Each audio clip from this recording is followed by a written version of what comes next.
Rain hammered the stained glass while Serafina Moretti stood frozen in white silk, surrounded by killers dressed as wedding guests. Her groom, 37-year-old mafia king Luciano Devereaux, walked away seconds before their vows. No explanation, no mercy, just public humiliation that turned her into a ghost overnight in their world. 3 months later, when war erupts and her family needs saving, there's only one price her father can pay. Her.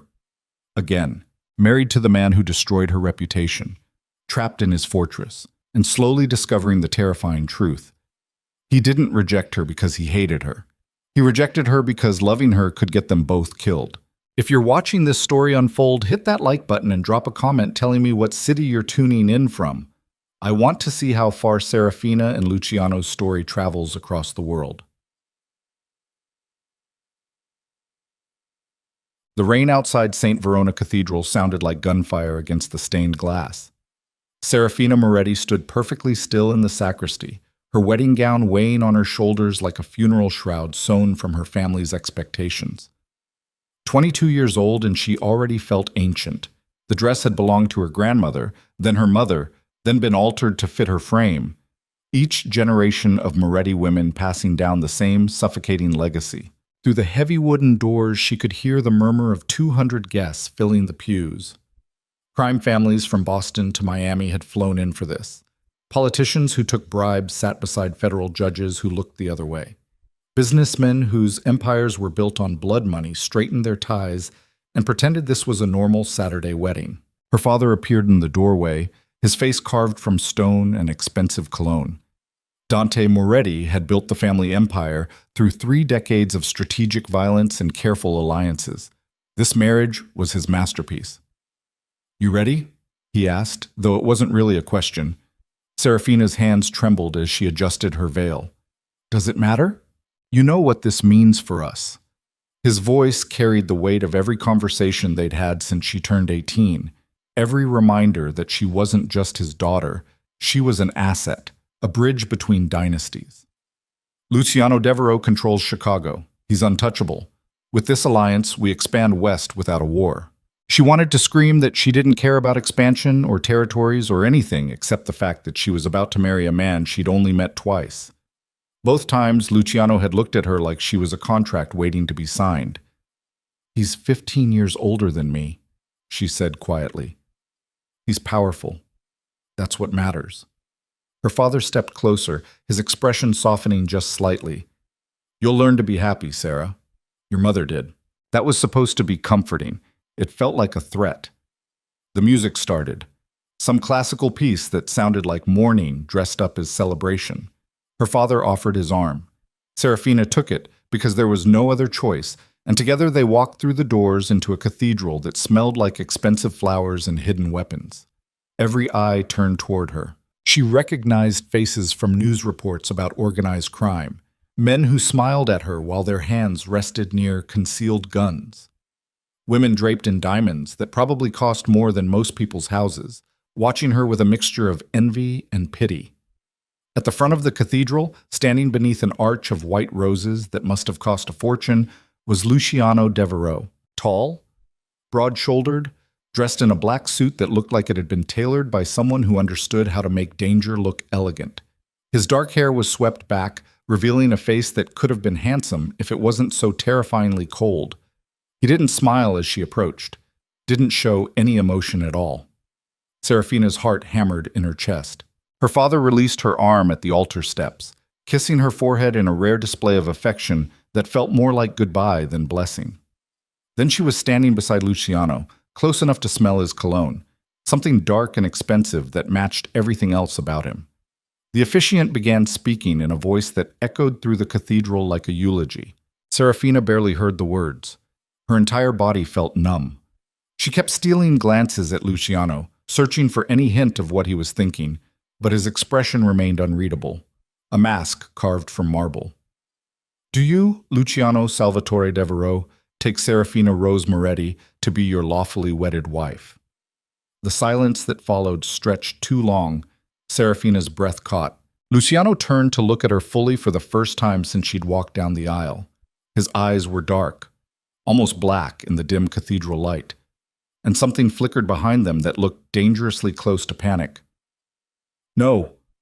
The word cut through the cathedral like a gunshot. Serafina's mind went blank. She couldn't have heard that right.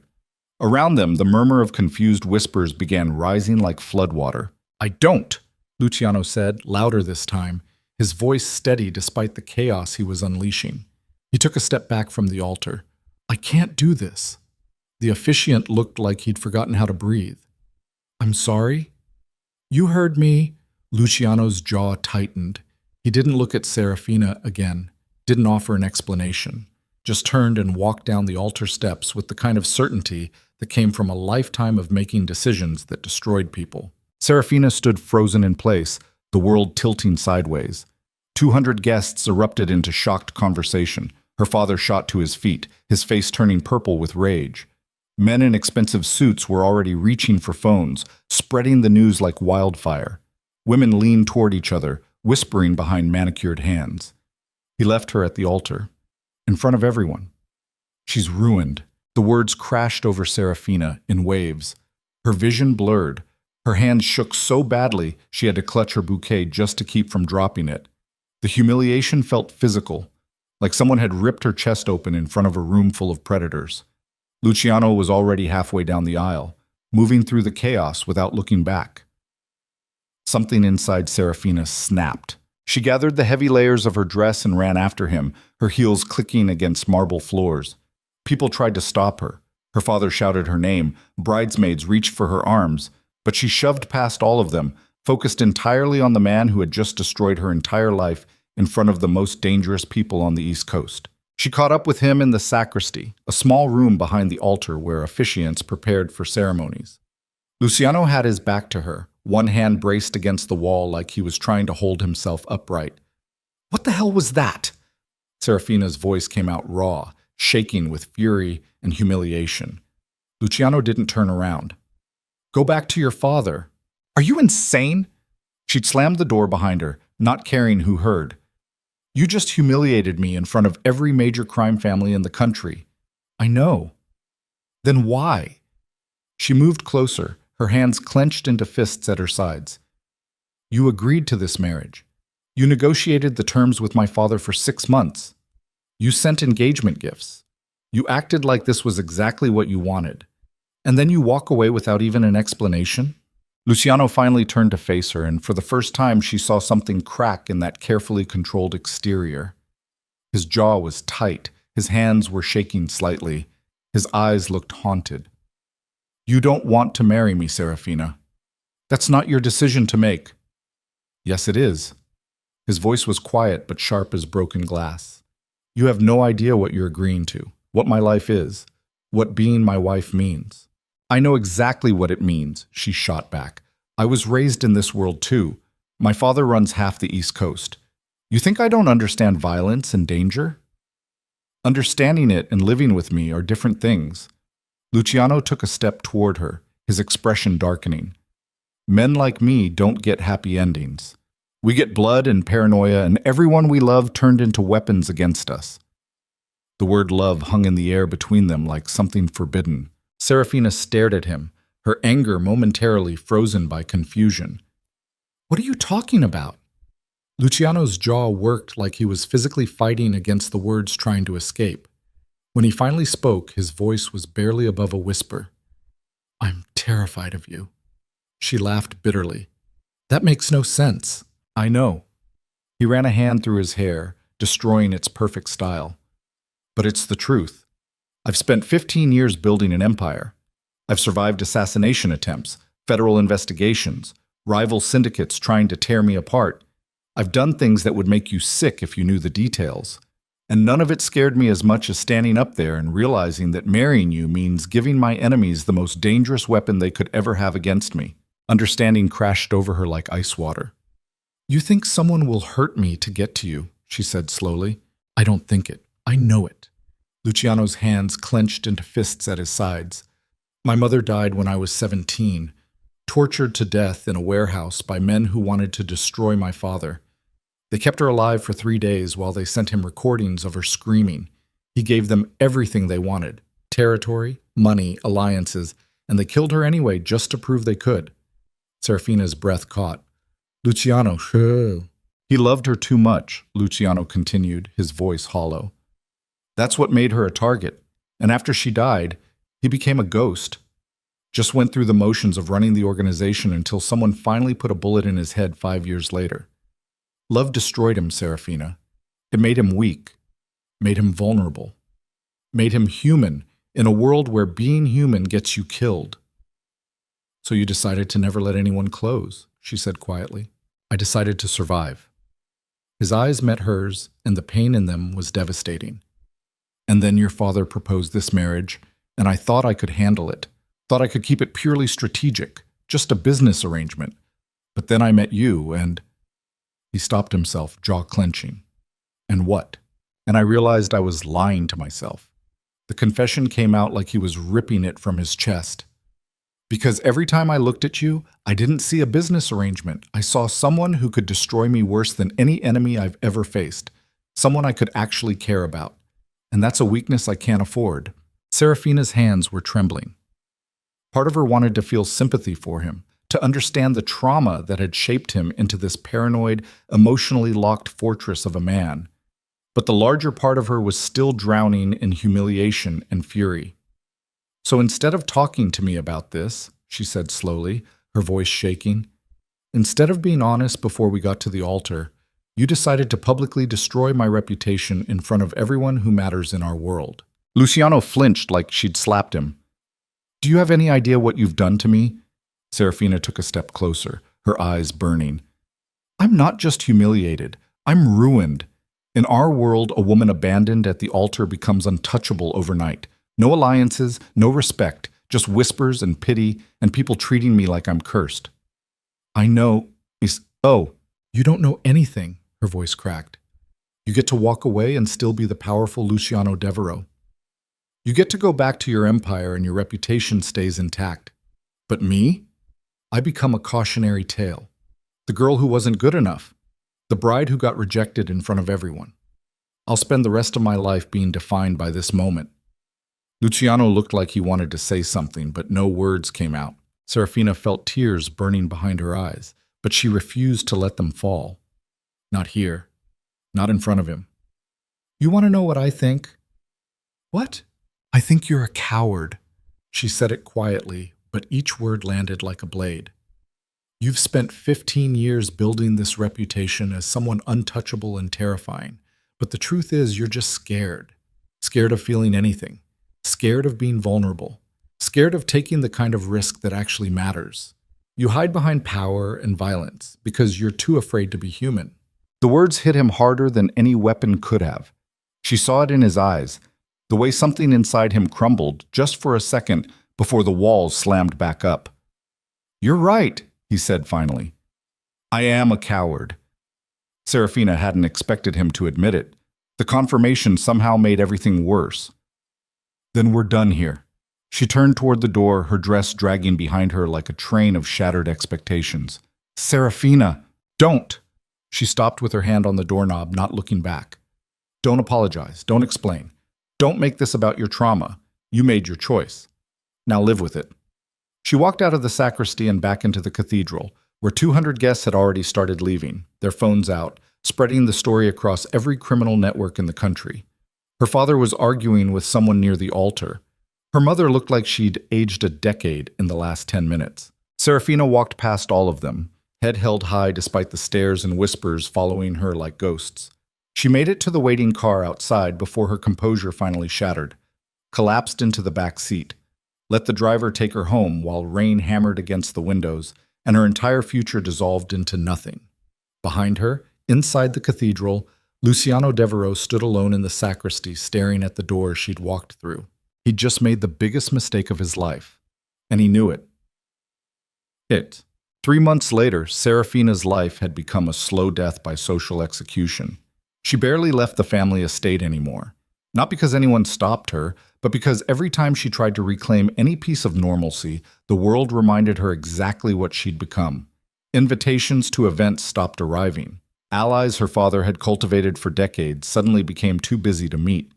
Even casual lunches with women she'd considered friends turned into awkward silences and pitying glances. The story of her abandoned wedding had spread like disease through organized crime circles. Everyone knew. Everyone had opinions. Some blamed her, said she must have done something to make Luciano walk away. Others treated her like damaged goods, something broken that no one wanted to touch. A few offered sympathy that felt worse than mockery. She spent most of her time in her room, staring at the ceiling and trying to figure out who she was supposed to be now that her entire identity had been destroyed. The daughter raised to become mafia royalty. The strategic marriage that would expand her father's empire. The future that had been mapped out since she was a child. All of it gone. Her father tried to be supportive in his own way, which mostly meant not talking about it. Her mother kept suggesting she get out more, as if humiliation could be cured by shopping trips. Her brothers treated her like glass, fragile, breakable, something to be careful around. Serafina hated all of it. She was sitting in the library one afternoon pretending to read a book she wasn't absorbing when her father's right-hand man appeared in the doorway. Marco was a middle-aged soldier who'd been with the family for 20 years, loyal to the point of being basically furniture. "Your father wants to see you," he said, in his office. Something about his tone made Serafina's stomach drop. "Why?" "He didn't say, but you should go now." She found her father behind his massive oak desk, the kind that looked like it weighed more than a car and had probably witnessed more illegal deals than a federal courthouse. He wasn't alone. 3 of his senior captains were there, all of them looking like they'd just survived something terrible. "Sit down, Sarah," her father said, his voice tired. She sat in the leather chair across from him, her hands folded in her lap. "What's going on?" Dante Moretti looked older than she'd ever seen him. Gray hair that had started receding. Lines around his eyes that hadn't been there a year ago. The weight of running a criminal empire while trying to hold his family together clearly taking its toll. "We have a problem," he said finally. "What kind of problem?" "The Valenti cartel." He said the name like it tasted like poison. "They've declared war." Serafina's blood went cold. The Valenti cartel was a West Coast syndicate that made the Morettis look civilized by comparison. They dealt in weapons trafficking, human smuggling, and had a reputation for brutality that made other crime families look like amateur hour. "Why?" she asked. "Because they think we're weak." Her father's jaw tightened. "They think the failed marriage means we don't have allies, that we're vulnerable, that they can expand east and carve up our territory." "Are they right?" "Not yet." One of the captains, a man named Sal, who'd been with the family since before Serafina was born, leaned forward. "But they're hitting us hard. Burned 2 of our safe houses last week. 3 of our people disappeared. Bodies are turning up in Lake Michigan with messages carved into them." Serafina felt sick. "What kind of messages?" "The kind that make it clear they're not interested in negotiation," her father said quietly. "They want us gone, Sarah. Completely. And unless we can show strength, real strength, not just defensive posturing, other families are going to smell blood and start circling too." "So fight back," she said, though her voice sounded hollow even to her own ears. "We're trying, but the Valentis have resources we can't match. They're backed by cartels in Mexico. They have political connections that make ours look like amateur hour. Going to war with them without solid allies is suicide." Serafina already knew where this was going. She could feel it settling into her bones like ice. "There's only one person powerful enough to help us," her father continued. "Only one alliance that would make the Valentis back off immediately." "No." She stood up, her chair scraping against the floor. "Absolutely not. Sarah, I know what you're going to say, and the answer is no." Her father stood as well, his expression pained but resolute. "Luciano Devereaux controls Chicago. He has connections across the Midwest. The Valentis wouldn't dare touch us if we were under his protection." "He humiliated me," Serafina's voice cracked. "He destroyed my reputation in front of everyone. You want me to go crawling back to him?" "I want you to survive." Her father moved around the desk, reaching for her shoulders. "I want our family to survive. The Valentis aren't playing games, Sarah. They're executing people. If we don't get help, we're all dead within 6 months. Then find another ally. There is no other ally." His voice rose, frustration and fear bleeding through. Everyone else is either too weak or already aligned with the Valentis.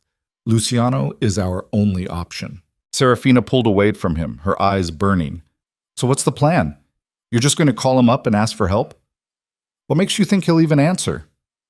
Her father's expression told her everything before he said the words. He already has, Dante said quietly. I reached out 2 days ago, explained the situation. He's willing to help. Let me guess. Serafina's laugh came out bitter and broken. For a price. The marriage. Her father couldn't meet her eyes. Same terms as before. An alliance sealed through you. The room tilted sideways. Serafina grabbed the edge of the desk to steady herself, her mind refusing to process what she was hearing. You're selling me again, she said slowly. After everything that happened. After he destroyed me. You're sending me back. I'm trying to keep you alive. Her father's voice broke. You think this is what I want? You think I want to hand my daughter over to a man who humiliated her? But if the alternative is watching the Valentis torture and kill everyone I love, then yes, I'll make that deal. What did Luciano say when you asked? Serafina's voice was dangerously quiet. Did he jump at the chance to finish ruining my life? He agreed immediately. Her father paused. Said he'd do whatever it took to protect you. That stopped her cold. What? His exact words were, tell me what she needs and I'll make it happen. He's already moved resources to intercept Valenti operations, already reached out to his contacts to pressure them into backing off. He's been helping us for 2 days, Sarah, before we even finalized the marriage terms. Serafina didn't know what to do with that information. It didn't fit with the man who'd walked away from the altar, didn't match the cold, controlled monster she'd screamed at in the sacristy. I don't care, she said, even though part of her absolutely did care. I'm not marrying him. Then we die. Her father's voice was flat. The Valentis kill us all, and you watch it happen, knowing you could have stopped it. The words hit like bullets. Serafina stood there, trapped between fury and impossible responsibility, hating everyone in the room, and especially hating Luciano Devereaux for putting her in this position. How long do I have? She asked finally. Luciano wants you at his compound by tonight, says he can't protect you properly while you're here. Of course he does. She turned toward the door, her entire body shaking. I need to pack. Sarah, don't. She stopped without looking back. Don't apologize. Don't tell me this is for my own good. Just let me hate you for a few hours before I have to get in a car and drive toward the man who destroyed my life. She walked out before anyone could respond. Her mother helped her pack in silence, folding clothes with shaking hands while Serafina stood at the window, staring at nothing. Everything felt surreal, like she was watching herself from a distance, unable to stop the forward momentum carrying her toward a future she'd already tried to escape. By sunset, a convoy of black cars arrived at the estate, armed men in expensive suits who moved with military precision. Serafina recognized the Devereaux family crest on their lapels, a silver wolf surrounded by thorns. Marco drove her personally, flanked by 2 security vehicles. The drive to Luciano's compound took 90 minutes through Chicago's suburbs that gradually gave way to isolated countryside. The compound itself sat behind reinforced walls topped with cameras, surrounded by enough armed guards to start a small war. The main house was a fortress disguised as a mansion. 3 stories of marble and bulletproof glass, lit up like something out of a nightmare dressed as luxury. Serafina felt her stomach turn as the car pulled through the gates. Luciano was waiting on the front steps, dressed in dark slacks and a white shirt with the sleeves rolled up. He looked different than he had at the wedding. Less polished, more dangerous.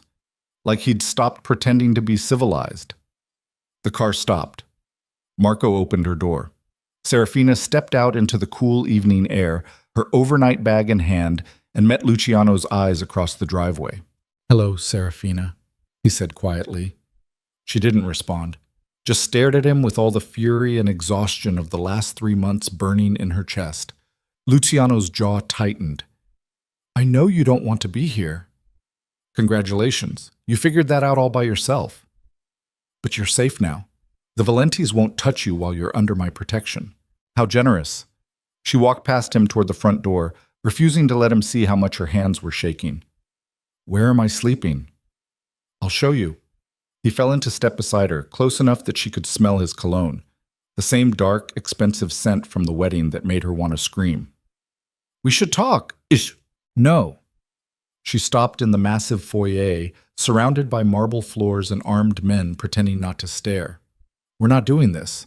You don't get to have deep conversations with me. You don't get to explain or apologize or pretend this is anything other than a business transaction. My father sold me to you because we're desperate. You agreed because it gives you more power. That's all this is." Luciano looked like he'd been shot. "Serafina, just show me to my room." Her voice cracked despite her best efforts. "I'm tired, and I don't want to look at you anymore tonight." Something flickered across his face. Regret, pain, something that looked dangerously human. But he nodded and led her up a sweeping staircase to the second floor, through hallways that felt more like a maze than a home, until they reached a door near the end of a corridor. "This is yours," he said, pushing it open. "Private bathroom. Balcony overlooks the gardens. If you need anything, I won't." She stepped inside and turned to face him. "Good night, Luciano." He stood in the doorway for a long moment, looking like he wanted to say something that might actually matter. But in the end, he just nodded and left, closing the door quietly behind him. Serafina stood alone in the luxurious prison of a bedroom, surrounded by silk sheets and expensive furniture that felt like a mockery of comfort. Then she collapsed onto the bed and finally let herself cry. Outside her door, Luciano leaned against the wall in the hallway, his hands clenched into fists and his entire body rigid with self-hatred. He'd gotten exactly what he wanted, and it was destroying both of them. Serafina woke to sunlight cutting through unfamiliar curtains and the smell of coffee she hadn't made. For 3 seconds, she forgot where she was. Then memory crashed back like cold water. The wedding, the humiliation, her father's desperation, the convoy of armed men delivering her to Luciano's fortress like cargo. She sat up, her body aching from tension she'd carried through the night. The bedroom looked even more expensive in daylight. Cream-colored walls, furniture that probably cost more than most cars, a view of manicured gardens through floor-to-ceiling windows. A prison designed by someone with excellent taste. Someone had left clothes in her closet overnight. Designer labels. Her exact size. The efficiency of it made her skin crawl. She showered in the marble bathroom, scrubbing her skin until it hurt, trying to wash away the feeling of being owned. Then she dressed in jeans and a sweater, deliberately casual, refusing to play dress-up for whatever role Luciano expected her to fill. When she finally left the bedroom, she found the hallway empty except for a single guard stationed near the stairs. Young guy, maybe 25, with the kind of blank expression that came from seeing too much violence too early. "Morning," he said, straightening when he saw her. Serafina didn't respond, just walked past him down the stairs, following the smell of coffee and the low murmur of voices coming from somewhere on the first floor. The compound felt different in daylight. Less fortress, more operational headquarters. She passed rooms filled with men in suits talking on phones, computer screens displaying what looked like security feeds, a library that probably housed more weapons than books behind its expensive shelving. She found the kitchen at the back of the house, massive, industrial, designed to feed an army. Luciano sat at a marble island with coffee and a laptop, dressed in dark slacks and a gray shirt that made him look like a CEO preparing for a hostile takeover. Which, she supposed, wasn't far from the truth. He looked up when she entered, and something complicated moved across his face. "You're up," he said, closing the laptop, observant. She poured herself coffee from a machine that looked like it belonged in a spaceship. "Where's everyone else?" "Working. This is a Thursday. The organization doesn't stop running because we have personal complications." "Is that what I am? A personal complication?" Luciano's jaw tightened. "You're my wife." "Not yet, I'm not." She leaned against the counter, wrapping both hands around the coffee mug like armor. "We haven't signed anything, haven't had a ceremony. This is just you holding me hostage with my father's permission. I'm keeping you alive." "Same thing." They stared at each other across the kitchen. Her radiating fury, him locked behind whatever walls he used to keep the world at a distance. The silence stretched until it felt like something physical between them.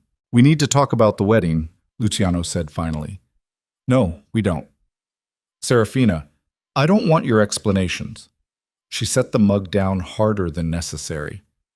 "I don't want to hear about your trauma or your fear or whatever psychological breakdown made you think publicly destroying me was a good idea. What I want is for you to tell me exactly what this arrangement looks like, so I can survive it without losing whatever pieces of myself I have left." Luciano stood, moving around the island toward her with the kind of controlled movement that reminded her exactly how dangerous he was. She forced herself not to step back. "You want logistics?" His voice was quiet, edged with something that sounded like pain. "Fine. We'll have a private ceremony here at the compound. No guests, no spectacle. Just paperwork and witnesses required by law. Your father's already agreed to the terms." "Of course he has. After that, you live here. Full security detail. Access to anything you need, car, driver, credit accounts. You want to work, start a foundation, do whatever keeps you occupied. I'll fund it." "How generous. What do you get in return?" "An alliance that keeps both our families alive." He paused. "And you safe. Stop pretending you care about that." "I do care." The words came out sharper than he'd intended, cracks showing in his control. "You think I would have agreed to help your father if I didn't? You think I'm doing this for political advantage?" "Yes." Serafina pushed off the counter, closing the distance between them. "That's exactly what I think.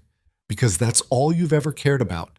Power, control, keeping yourself untouchable while everyone else suffers the consequences of your paranoia.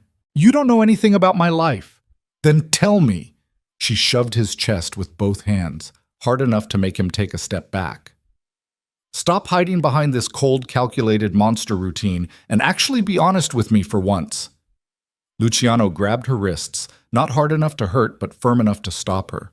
His face was inches from hers, his breathing ragged. "You want honesty?" His voice dropped to something raw and dangerous. "I've spent 3 months hating myself for walking away from that altar. 3 months replaying the look on your face when I rejected you. 3 months knowing I destroyed the one person who could have actually mattered to me because I was too much of a coward to risk it." Serafina froze. "When your father called and said you were in danger, I didn't even think about the politics," Luciano continued, his grip on her wrists loosening but not releasing. "I thought about the Valentis getting their hands on you, thought about them doing to you what was done to my mother. And something inside me just broke. I would have helped your family for free, Serafina. Would have burned the entire Valenti operation to the ground just to keep you safe. But your father wanted the marriage, and I was selfish enough to agree because it meant I got a second chance I absolutely don't deserve."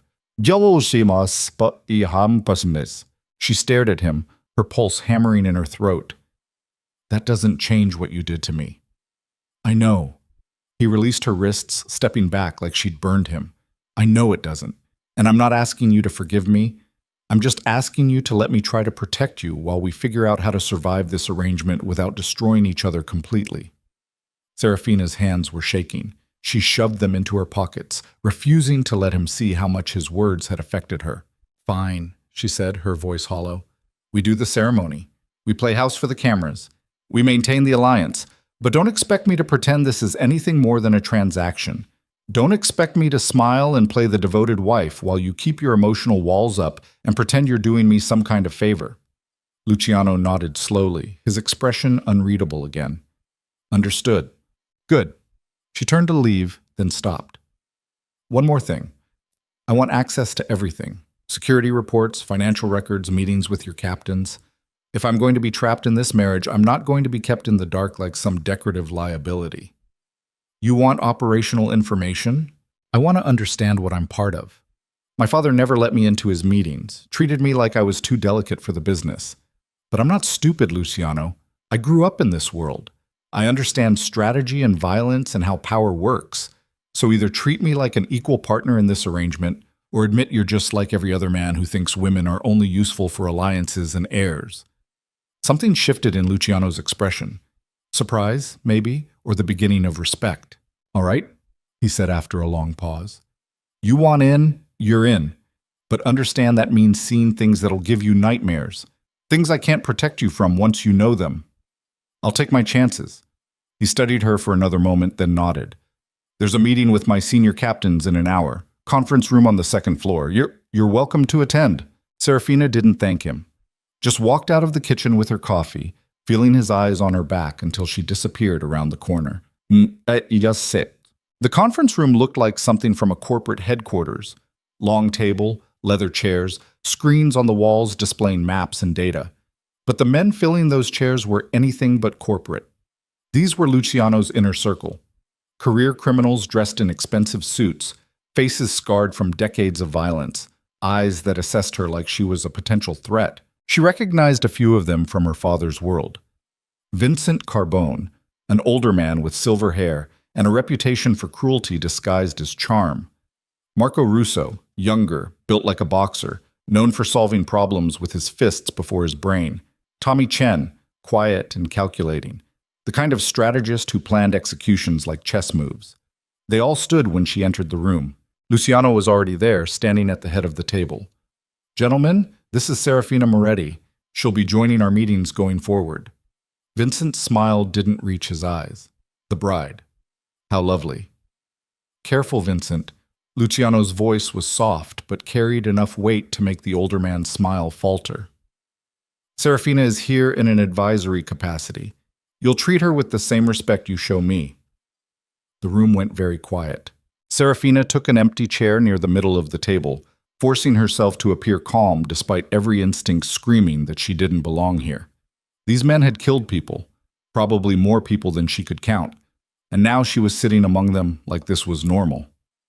Luciano sat at the head of the table, his laptop open. "Let's start with the Valenti situation. Marco, what's the status?" Marco leaned forward, his massive hands folded on the table. "We hit 3 of their distribution centers last night. Burned 2, seized the 3rd. Conservative estimate puts their losses around 5 million in product. Casualties? 6 Valenti soldiers dead, 2 captured. Our guys are questioning them now." Serafina felt sick. They were talking about murder like it was a quarterly earnings report. "The captives give us anything useful?" Luciano asked. "Names, supply routes. Nothing groundbreaking yet, but Tommy's working on cross-referencing with our existing intelligence." Tommy nodded, sliding a tablet across the table toward Luciano. "The Valentis are getting sloppy. They're expanding too fast, trusting people they shouldn't. I've identified at least 4 weak points in their operation where we could apply pressure without triggering a full-scale war." "Show me." For the next 20 minutes, they discussed strategy with the kind of clinical precision that made Serafina's skin crawl. Who to target? How to apply pressure? Which politicians needed bribing to look the other way? It was chess played with human lives, and everyone at this table was a master. She forced herself to pay attention, to absorb the information despite how much it disturbed her. Names, locations, patterns. If she was going to survive in this world, she needed to understand how it worked. "What about the Moretti angle?" Vincent asked, glancing at Serafina. "Are we confident the marriage alliance will hold? Or are we risking exposure by bringing her into operational discussions?" The question landed like a grenade. Luciano's expression went cold. "Elaborate." "I'm just saying." Vincent spread his hands in a gesture that looked reasonable but felt like a threat. "The girl's family is under siege. She's been humiliated publicly. We don't know where her loyalties actually lie. For all we know, she could be feeding information back to the Valentis in exchange for protection." "That's ridiculous," Serafina said before she could stop herself. Vincent turned to her with that poisonous smile. "Is it? You're what, 22, 23? You've never been part of operations before. Never had blood on your hands. Now suddenly you're sitting in on strategic meetings about a war that could get dozens of people killed. Forgive me for being cautious about trusting someone who has every reason to resent us." "Vincent," Luciano's voice cut through the room like a knife. "You're questioning my judgment. I'm protecting your interests. By insulting my future wife in front of the entire leadership team?" The temperature in the room dropped 10 degrees. Several of the captains looked uncomfortable. Marco's hand moved subtly toward his jacket, probably where he kept a weapon. Vincent held Luciano's stare for a long moment, then looked away. "My apologies. I'm just being thorough." "You're being paranoid." Luciano closed his laptop with deliberate calm. "Serafina stays in these meetings. Anyone has a problem with that, you can discuss it with me privately. Otherwise, we move forward with the plan to destabilize Valenti supply chains and force them into negotiations. Tommy, I want detailed reports on those 4 weak points by tonight. Marco, keep pressure on the captives, but don't cross any lines that'll bring federal attention. Vincent, I know my job. Vincent said quietly. Then do it. The meeting continued for another 30 minutes, but the tension never fully dissipated. Serafina could feel Vincent watching her from across the table, his expression pleasant but his eyes calculating, like he was trying to figure out whether she was an asset or a threat. When they finally dismissed, most of the captains filed out quickly. Luciano stayed behind, gathering his notes with controlled movements that suggested he was barely containing his anger. That was fun, Serafina said once they were alone. Vincent's an old-school paranoid bastard. Don't take it personally. Oh, I'm taking it extremely personally. She stood, moving around the table toward him. He basically accused me of being a spy. He's testing you, seeing if you'll break under pressure. Luciano looked up at her, his expression softening slightly. For what it's worth, you handled it well. Most people would have either cried or stormed out. You just sat there and absorbed everything like you belonged. Maybe I do belong. The words surprised her as much as they seemed to surprise him. My whole life, my father kept me away from the business. Said I was too valuable to risk, too delicate. But sitting in that meeting, listening to you talk strategy, I understood it, Luciano. I understood the logic, the patterns, the pressure points, and part of me actually wanted to contribute. Luciano studied her face like he was seeing her for the first time. You're not what I expected. What did you expect? Someone who'd hate this world, who'd spend every day trying to escape it. I do hate it. She met his eyes directly. I hate the violence and the paranoia and the fact that you just casually discussed burning buildings with people inside them. But hating something doesn't mean I don't understand it. Doesn't mean I can't navigate it if I have to. That's a dangerous combination. What is? Intelligence and adaptability in someone who has every reason to want revenge against me. His voice was quiet, almost curious. Vincent might actually have a point about you being a threat, just not the kind he was worried about. Serafina felt something shift between them. Not trust exactly, but the beginning of recognition, like they were finally seeing each other as something more than symbols or strategies. The ceremony is tomorrow night, Luciano said, breaking the moment. Private chapel on the grounds. Just witnesses and paperwork. Your father's flying in to make it official. How romantic. I'm not trying to be romantic. I'm trying to keep you alive. By trapping me in a marriage I don't want. By giving you the protection of my name and resources. He moved closer, his voice dropping. I know you hate me, Serafina. I've earned that. But whether you believe it or not, I'm on your side in this. The Valentis want to destroy your family. I'm the only thing standing between them and that outcome. And what do you get out of this arrangement? Really? He was quiet for a long moment, his expression unreadable. Then, a second chance to not be the coward you called me. The words hung in the air between them, raw and honest in a way that made Serafina's chest tight. I'm going for a walk, she said finally, needing distance before she said something she'd regret. Do I need permission for that, or is this fortress actually escapable? The grounds are secure. Stay inside the walls and you're fine. He paused. There's a garden on the east side, roses. My mother planted them before... He stopped himself, jaw clenching. Before she died, Serafina finished quietly. Luciano nodded, not meeting her eyes. She left him standing in the conference room and found her way outside through a maze of hallways that all looked identical.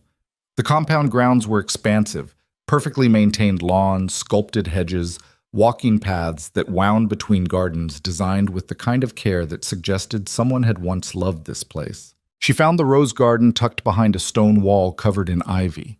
The flowers were in full bloom despite the season, reds and whites and deep purples that looked almost black in certain light. Someone had been maintaining them carefully, religiously.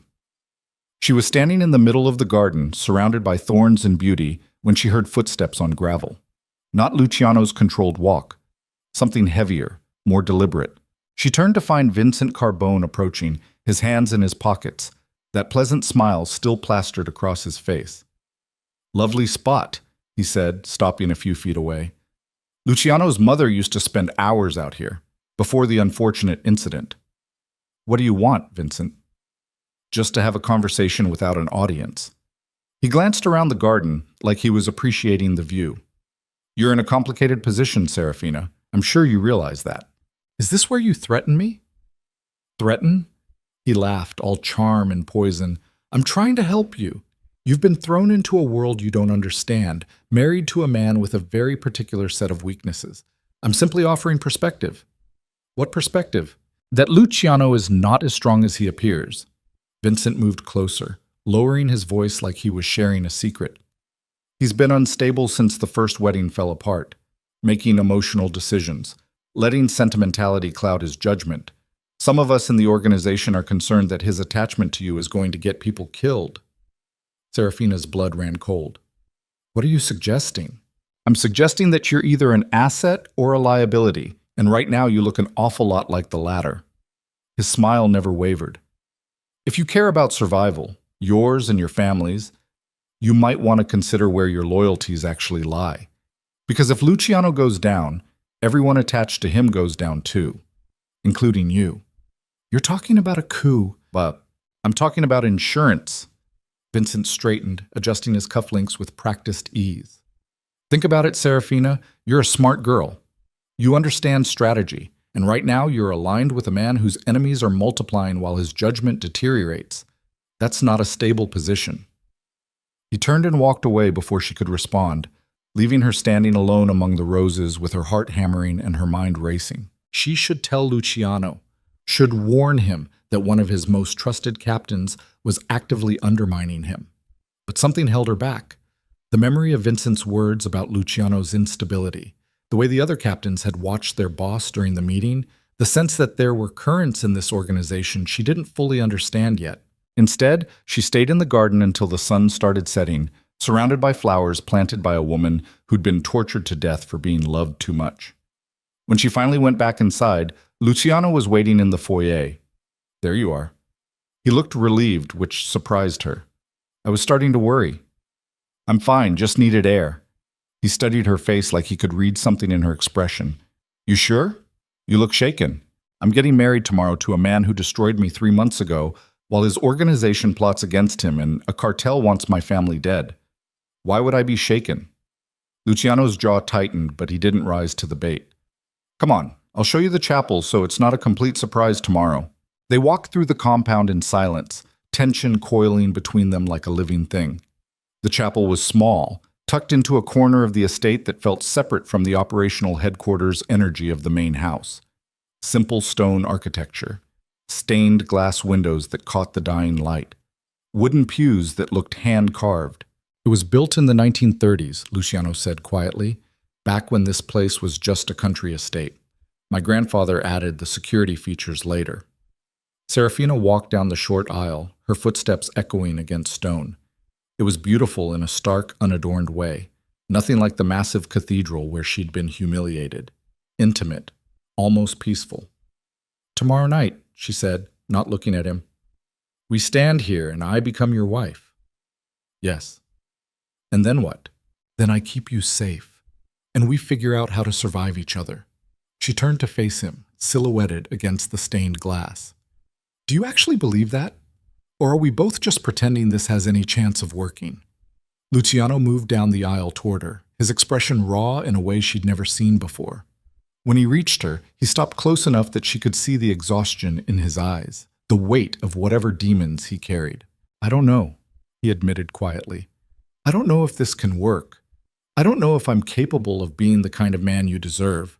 I just know that losing you the first time nearly destroyed me, and I'm too selfish to let it happen again, even if you hate me for it. Serafina felt something crack in her chest. Not forgiveness, not trust, but the beginning of understanding that they were both trapped in the same impossible situation. I don't hate you, she said, the words surprising her. I want to. It would be easier if I did, but mostly I'm just exhausted, he finished. Yeah. They stood there in the empty chapel, two people bound by violence and desperation and something neither of them knew how to name. The silence stretched until it felt almost comfortable. Then Luciano's phone buzzed. He checked it, and his entire body went rigid. What? Serafina asked. The Valentines just hit one of your father's warehouses, burned it to the ground. His voice was tight. 3 of his men are dead. They left a message carved into the last one. What message? Luciano's eyes met hers, and she saw genuine fear in them for the first time. They said you're next. The words landed like bullets. Serafina felt her knees go weak, the reality of her situation crashing over her like ice water. This wasn't political maneuvering anymore. This was a death threat carved into flesh. We moved the ceremony up, Luciano said, already typing something on his phone. Tonight, right now. The second you're legally my wife, they'll think twice about touching you. Luciano, this isn't negotiable, Serafina. He grabbed her hand, his grip tight enough to hurt. They're not bluffing. The Valentis don't make threats they won't follow through on.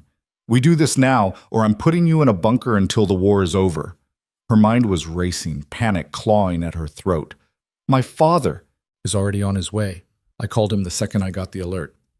Luciano pulled her toward the chapel doors. Get changed into something appropriate. I'll handle the officiant and witnesses. We're doing this in 30 minutes. Wait! She pulled against his grip, forcing him to stop. You're asking me to marry you out of panic. Again. How is this any different than last time? Last time I walked away because I was terrified of what loving you would cost me.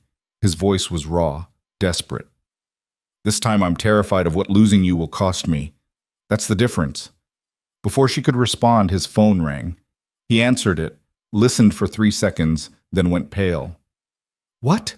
Serafina demanded. Luciano's hand tightened on hers, his voice dropping to something lethal and terrified. The Valentis just breached our outer perimeter. They're coming for you right now. The chapel doors exploded inward in a shower of wood and gunfire, and Serafina's world dissolved into chaos and smoke, and the sound of Luciano screaming her name as armed men in masks flooded through the entrance.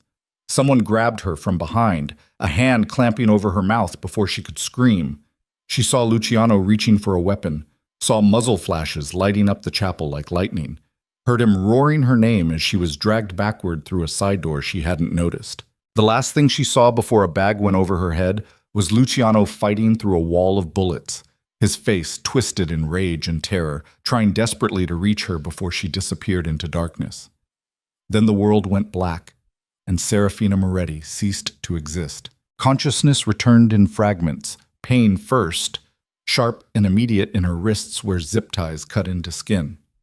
Then cold. Metal floor beneath her cheek, the smell of rust and old blood. Serafina's head throbbed where someone had hit her during the extraction, her vision swimming as she forced her eyes open. Darkness. Almost total. Just a thin strip of light bleeding under what looked like a steel door 20 feet away. She tried to move and discovered her hands were bound behind her back, ankles secured to a metal chair bolted to the floor. Professional restraints. The kind designed to hold people who knew how to escape amateur bondage. Her breath came in short gasps as panic clawed at her throat. The chapel. Gunfire. Luciano's face twisted in rage and terror as masked men dragged her away. How long had she been unconscious? Hours? Days? The door opened with a metallic screech that made her flinch. Light flooded the space. A warehouse, she realized, empty except for the chair she was tied to and rust stains on concrete that looked suspiciously like old blood. 3 men entered, backlit so she couldn't make out their faces initially. Then one of them stepped closer, and Serafina's blood turned to ice. Vincent Carbone smiled at her with that same poisonous charm he'd worn in the rose garden. Hello, Serafina. I hope the accommodations aren't too uncomfortable. Her mind went blank with shock, then rage. You're working with the Valentis. Working for them, actually, has been a much more lucrative arrangement than serving Luciano's increasingly unstable leadership. Vincent pulled up a second chair, sitting across from her like they were having tea. Though I suppose working with is also accurate. Semantics. Luciano trusted you. Luciano trusted everyone too much. That's always been his weakness. Vincent gestured to the other 2 men. Muscle, clearly, both armed with handguns visible in shoulder holsters. His father understood that trust is a liability in our business, built an empire on fear and calculated brutality. But Luciano? He wanted to be different, wanted loyalty and honor, and all those fairy tale concepts that get you killed. Serafina's wrists burned against the zip ties as she tested them. Too tight. Professionally done. Why are you telling me this? Because you're going to help me destroy him. Go to hell. Vincent laughed, the sound echoing off warehouse walls. I like you, Serafina, I really do. You've got more spine than most men in this organization, but you need to understand your position here. The Valentis wanted to just kill you. Send Luciano your body with a message about the cost of protecting Moretti interests. I convinced them you're worth more alive. As leverage. As proof of concept. He leaned forward, elbows on his knees. See, Luciano's little rescue operation is going to be spectacular. He's probably tearing Chicago apart right now looking for you, burning through resources, making emotional decisions, exposing weaknesses. And when he finally tracks you to this location, which he will, because I'm going to make sure he does, he's going to walk into a trap that destroys him and everyone loyal to him. Serafina felt sick. You're using me as bait. I'm using you as the catalyst for a regime change. Luciano's been running the Chicago operation like it's some kind of honor-based kingdom instead of a criminal empire. His sentimentality has cost us contracts, territory, respect. Half the captains are ready to see him gone. They're just waiting for someone to make the first move. Vincent stood, pacing the warehouse floor. When Luciano dies trying to save you, I step in as the practical leader who prevented total organizational collapse. The Valentis get expanded territory. I get Chicago. Everyone wins. Except me and Luciano. Well, yes. Obviously, you're both casualties in this scenario. Rage burned through Serafina's fear. You're going to murder him because he cares about people? Because he's trying to be something better than a monster? I'm going to murder him because caring makes you weak, and weakness gets exploited. Vincent stopped in front of her, his expression hardening. His mother learned that lesson. His father learned it. Now Luciano gets to learn it too, right before I put a bullet in his head. The others won't follow you. Marco, Tommy, they're loyal to Luciano. Marco's loyal to whoever pays him. Tommy's loyal to strategy. And strategically speaking, my plan is flawless. Vincent checked his watch. We've already leaked your location to 3 different sources that'll get back to Luciano within the hour. He'll mobilize everything he has. Come storming in here thinking he's going to save you. And instead, he's going to die surrounded by the proof that loving someone was exactly the fatal mistake I always told him it would be. Serafina pulled against the restraints hard enough to feel zip ties cutting deeper into her wrists. Blood trickled down her hands. You're a coward hiding behind strategy. I'm a realist who understands how power actually works. Vincent moved toward the door, gesturing to his men. Keep her alive and visible. When Luciano arrives, I want him to see exactly what he's dying for. They left her alone in the warehouse, the door slamming shut with a finality that echoed like a gunshot. Darkness closed in again, broken only by that thin strip of light at the floor. Serafina forced herself to breathe, to think. Vincent had made a critical mistake by monologuing. He'd confirmed that Luciano was coming, which meant she wasn't alone in this.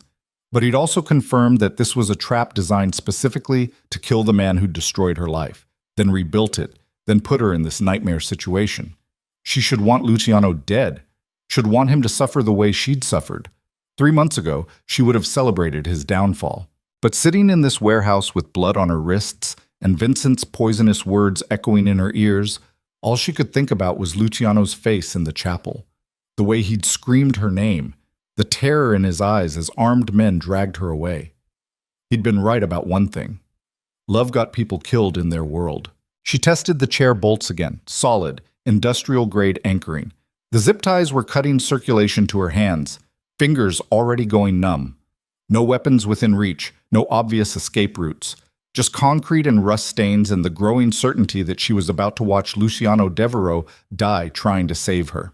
Time passed in a blur of adrenaline and panic. Could have been an hour, could have been 3. Her wrists had gone from burning to numb to a distant ache that suggested nerve damage. Her shoulders screamed from the position, arms wrenched behind her back for too long. Then she heard it, distant at first, growing louder. Vehicles, multiple engines, the organized chaos of an assault team mobilizing. The warehouse door burst open, and this time there was no pretense of civility. 6 armed men flooded in, taking positions behind concrete pillars and rusted machinery.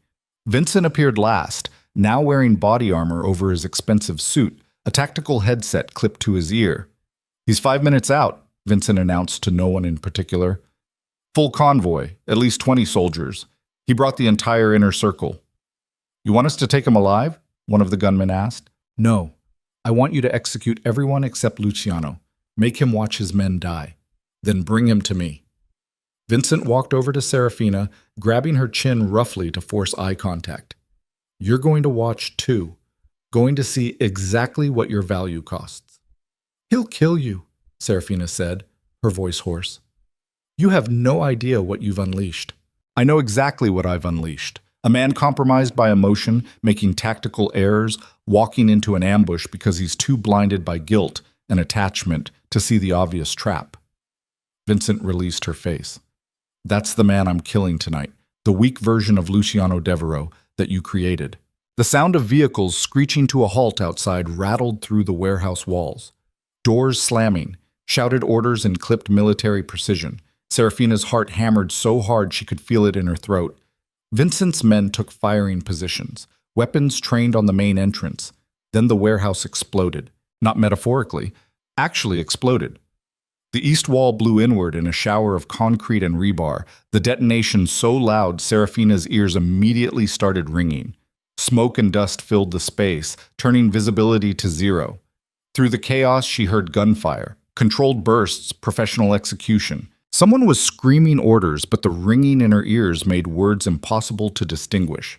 Muzzle flashes lit up the smoke like lightning. Bodies hit the floor with wet, heavy sounds that made her stomach turn. Then the smoke began clearing, and Serafina saw him. Luciano moved through the warehouse like death itself had learned to walk. All in black, tactical gear, vest, weapons. His face a mask of cold fury that made him look inhuman. He had a pistol in each hand, firing with mechanical precision. One of Vincent's men tried to flank him, and Luciano shot him through the throat without even looking, his attention fixed entirely forward, toward her. Behind him, Marco and Tommy led a team of soldiers, providing suppressing fire that cut down Vincent's ambush before it could fully materialize. The warehouse had transformed into a war zone in seconds. Bullets ricocheting off metal, men dying in pools of spreading blood. Vincent was screaming into his headset, trying to coordinate a defense that was already collapsing. Fall back, secondary positions. But there were no secondary positions. Luciano's team had breached from 3 sides simultaneously, boxing Vincent's men into a killing field with no escape routes. It wasn't a rescue operation. It was an execution disguised as one. Luciano reached Serafina, holstering one pistol to pull a knife from his vest. He cut through the zip ties in 2 swift motions, his hands shaking as he freed her wrists. His eyes scanned her face, her body, checking for injuries. Are you hurt? His voice was raw, desperate. Did they touch you? I'm okay. Her hands were numb, blood rushing back into fingers with painful intensity. Luciano, it's Vincent. He's working with the Valentis. This whole thing was... I know. The words came out flat, lethal. I've known for 3 hours. Serafina stared at him. What? Tommy intercepted communications between Vincent and Valenti leadership 2 hours after they took you. We've been tracking his phone, monitoring his contacts, building a complete picture of everyone involved in the betrayal. Luciano's jaw clenched. This wasn't just a rescue, Serafina. This was an extermination. Around them, the gunfire was tapering off. Vincent's men were either dead or surrendering, dropping weapons and raising hands as Marco's team systematically cleared the warehouse. The efficiency was terrifying, clinical, like they'd practiced this kind of slaughter until it became routine. Where is he? Luciano stood, pulling Serafina up with him. His hands stayed on her arms like he needed physical confirmation she was real. Where's Vincent? He was right here. A gunshot cracked through the warehouse. Luciano spun, raising his remaining pistol, but the bullet hadn't been aimed at them. Tommy was on the ground, clutching his shoulder, blood seeping between his fingers. Vincent stood 20 feet away near a side exit, his own weapon trained in their direction. Touching, Vincent said, his voice echoing in the sudden quiet. The monster becomes a hero. The girl survives. Very cinematic, Luciano, but you forgot something important. What's that? Luciano's voice was dead calm, his gun never wavering from Vincent's center mass. I'm not actually stupid enough to put all my resources in one location. Vincent smiled, blood on his teeth from where shrapnel had caught his face. While you were busy storming this warehouse and killing my expendable soldiers, the Valentis were hitting your compound. Every captain still there, every piece of leverage you had. By now, your entire operation is either captured or dead. Luciano's expression didn't change. You're bluffing. Am I? Check your phone. See how many of your people are still answering. For the first time, Serafina saw something like genuine uncertainty flicker across Luciano's face. He pulled his phone from a vest pocket with his free hand, eyes never leaving Vincent. Checked the screen. His face went pale. 14 missed calls, Luciano said quietly. All from the compound, all in the last 20 minutes. There it is. The moment you realize you chose love over power and it cost you everything. Vincent's smile widened. You came to save the girl while I destroyed your empire. That's the difference between us, Luciano. I understand priorities. You're wrong about one thing. Luciano's voice dropped to something lethal and certain. I didn't choose love over power. I chose both. He fired 3 times in rapid succession. The first shot hit Vincent in the hand holding the gun, the weapon clattering to concrete. The second hit his knee, dropping him to the floor. The third went wide deliberately, shattering a window behind Vincent's head. Luciano crossed the distance between them in seconds, grabbing Vincent by the throat and slamming him against a concrete pillar hard enough to crack ribs. His face was inches away, cold fury radiating off him like heat. You thought I'd rush in here blind? Luciano's voice was barely above a whisper, but everyone in the warehouse heard it.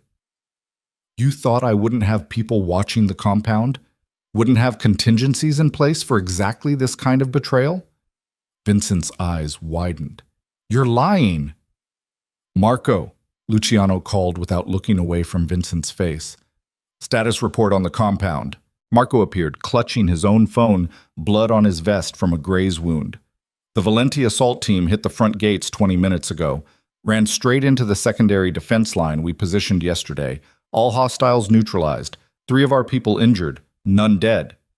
Vincent's face went from confident to terrified in seconds. That's impossible. We had intelligence, floor plans, security rotations. You had the intelligence we wanted you to have. Luciano's grip tightened on Vincent's throat.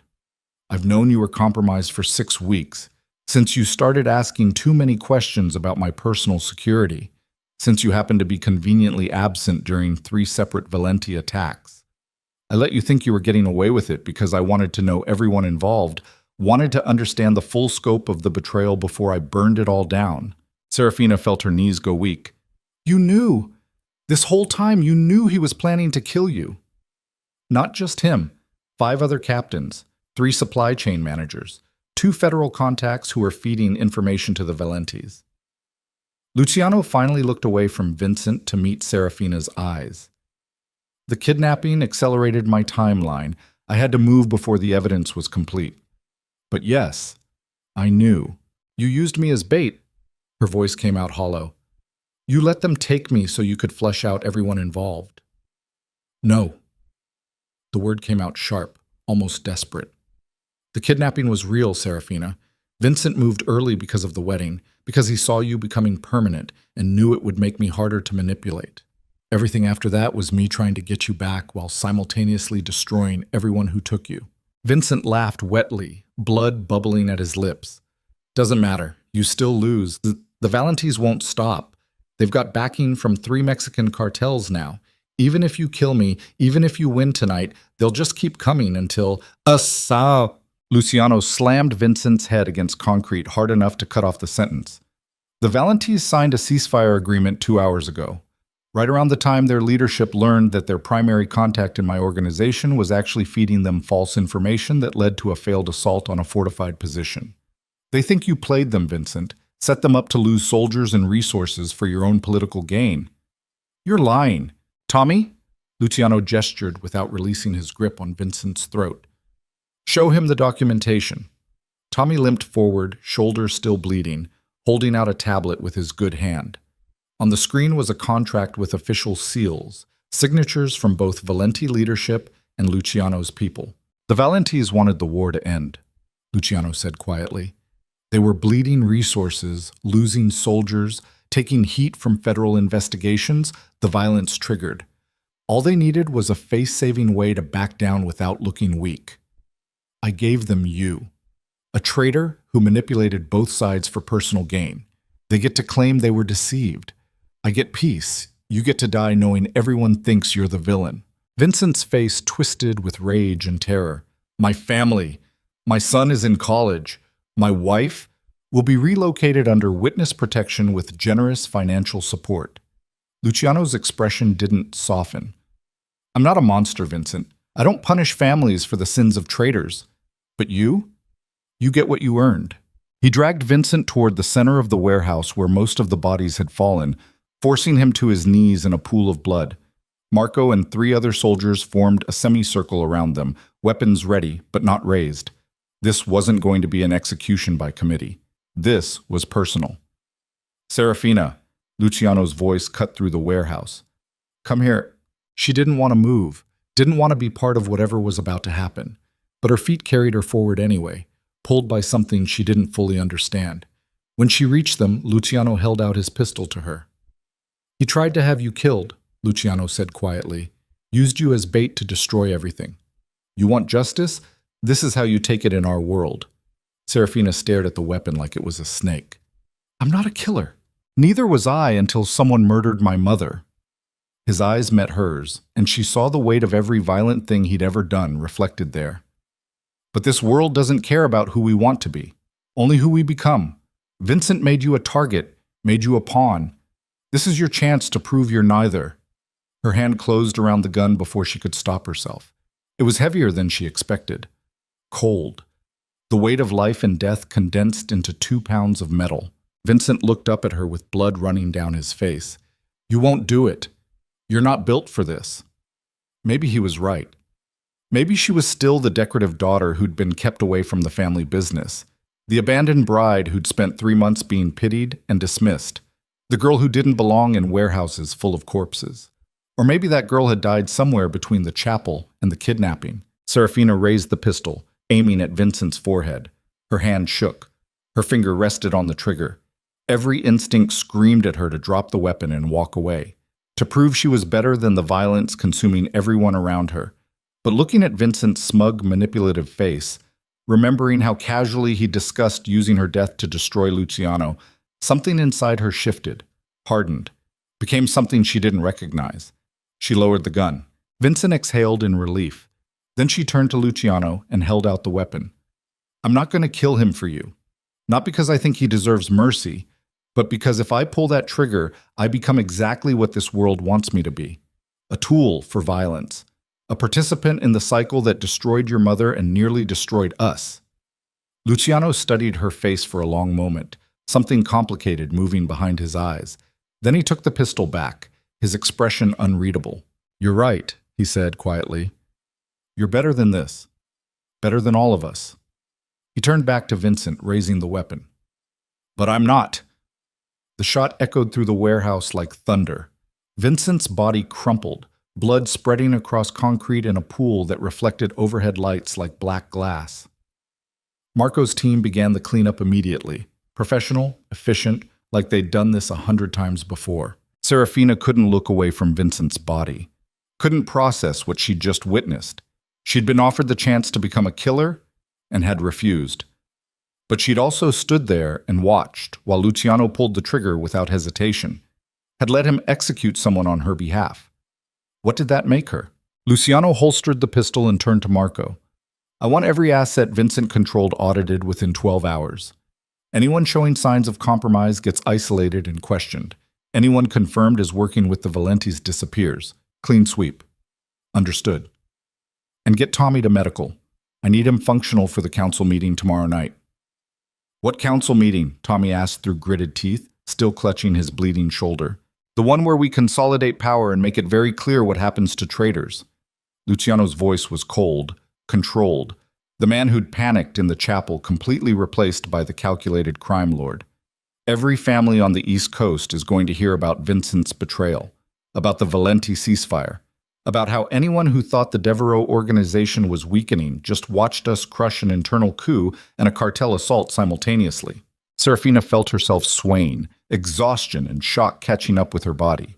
Luciano caught her before she could fall, his arms wrapping around her with a gentleness that directly contradicted everything she'd just seen him do. I've got you, he murmured against her hair. You're safe now. Am I? She pulled back enough to look at his face. You just executed a man 20 feet away from me, used me as bait in a political coup, turned me into a witness to mass murder. How is any of that safe? Because everyone who wanted you dead is now dead themselves. His grip tightened. The Valentis signed peace. Vincent's gone. The traitors are being eliminated. You're untouchable now, Serafina, not because you're my weakness, because you're the reason I just consolidated more power in 6 hours than most people achieve in a lifetime. She wanted to pull away, wanted to scream at him for dragging her into this nightmare, but her body betrayed her, collapsing against his chest as delayed shock hit her system like a sledgehammer. Luciano lifted her easily, carrying her toward the warehouse exit where a line of black SUVs waited. She caught glimpses of the carnage as they passed, bodies being bagged, blood being hosed down, evidence being systematically destroyed, the machinery of organized crime cleaning up after itself. They drove back to the compound in silence, Luciano's arms wrapped around her in the back seat, his phone constantly buzzing with updates he ignored completely. His attention stayed fixed on her, like if he looked away for even a second she might disappear again. When they finally reached the compound, Serafina expected him to take her back to her room. Instead, he carried her to his own quarters, a massive suite that looked more like a command center than a bedroom, with computer screens on one wall and enough security monitors to watch the entire estate. He set her down gently on the edge of a bed that could have fit 6 people, kneeling in front of her to meet her eyes directly. "I need you to understand something," he said quietly. "What happened tonight, all of it, was necessary. Vincent had to die. The traitors had to be eliminated. The Valentis had to be broken. Because the alternative was watching you die along with everyone I care about. You keep saying that like it justifies everything." Serafina's voice cracked. "Like violence is just an acceptable cost of survival. In our world it is. Then maybe we're in the wrong world." Luciano's expression cracked slightly. "You think I don't know that? You think I haven't spent 15 years wishing I could be anything other than what I am? But this is the reality, Serafina. This is the life we were both born into, and the only choice we have is whether we survive it or get destroyed by it." She looked at him. This man who'd humiliated her, saved her, used her, protected her, executed people on her behalf without hesitation. This walking contradiction who'd somehow become the center of her entire existence in the span of 4 months. "I can't do this," she whispered. "I can't be the person who stands by while people die, who participates in wars and betrayals and executions. I'm not built for it, Luciano. I'm not like you." "I know." He took her hands gently, his thumbs brushing over the raw wounds on her wrists where zip ties had cut. "That's why you're the only thing keeping me human. Because every time I look at you, I remember there's supposed to be more to life than survival and violence. You're the proof that something better might actually exist." "That's too much pressure." Tears burned down her face. "You can't make me responsible for your humanity. That's not fair." "Nothing about this is fair. But it's what we have." Luciano stood, pulling her up with him. "The wedding is still happening tomorrow night. Not because I'm forcing you, not because your father needs the alliance, but because I'm asking you to choose this life with your eyes open, knowing exactly what I am and what our future looks like. If you say no, I'll still protect you. I'll still destroy anyone who tries to hurt you, but the marriage becomes purely political again. And if I say yes, then you become my partner in every sense of the word. You sit in on strategy meetings. You have equal say in organizational decisions. You become as powerful as I am, with all the protection and danger that entails. You stop being the girl who needs saving and become the woman who helps me run an empire." Serafina stared at him, her mind racing through impossible calculations. Part of her wanted to run, to demand he send her somewhere safe and normal, where people didn't get kidnapped and executions didn't happen in warehouses. But another part of her, the part that had emerged over the past 4 months, that had refused to be broken by humiliation or terror, wanted to stay. Wanted to understand this world she'd been thrust into. Wanted to prove she could survive it on her own terms. "I need time," she said finally, "to process everything, to figure out if I can actually live with what happened tonight." Luciano nodded, his expression carefully neutral despite the fear she could see lurking in his eyes.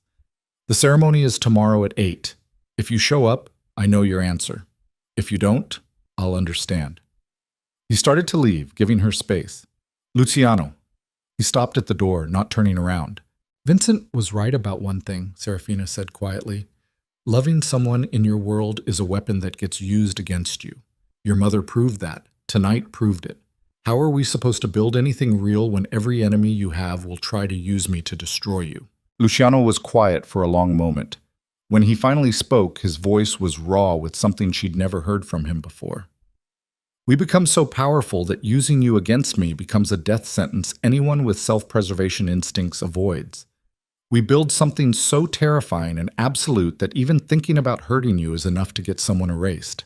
That's how we survive, Serafina.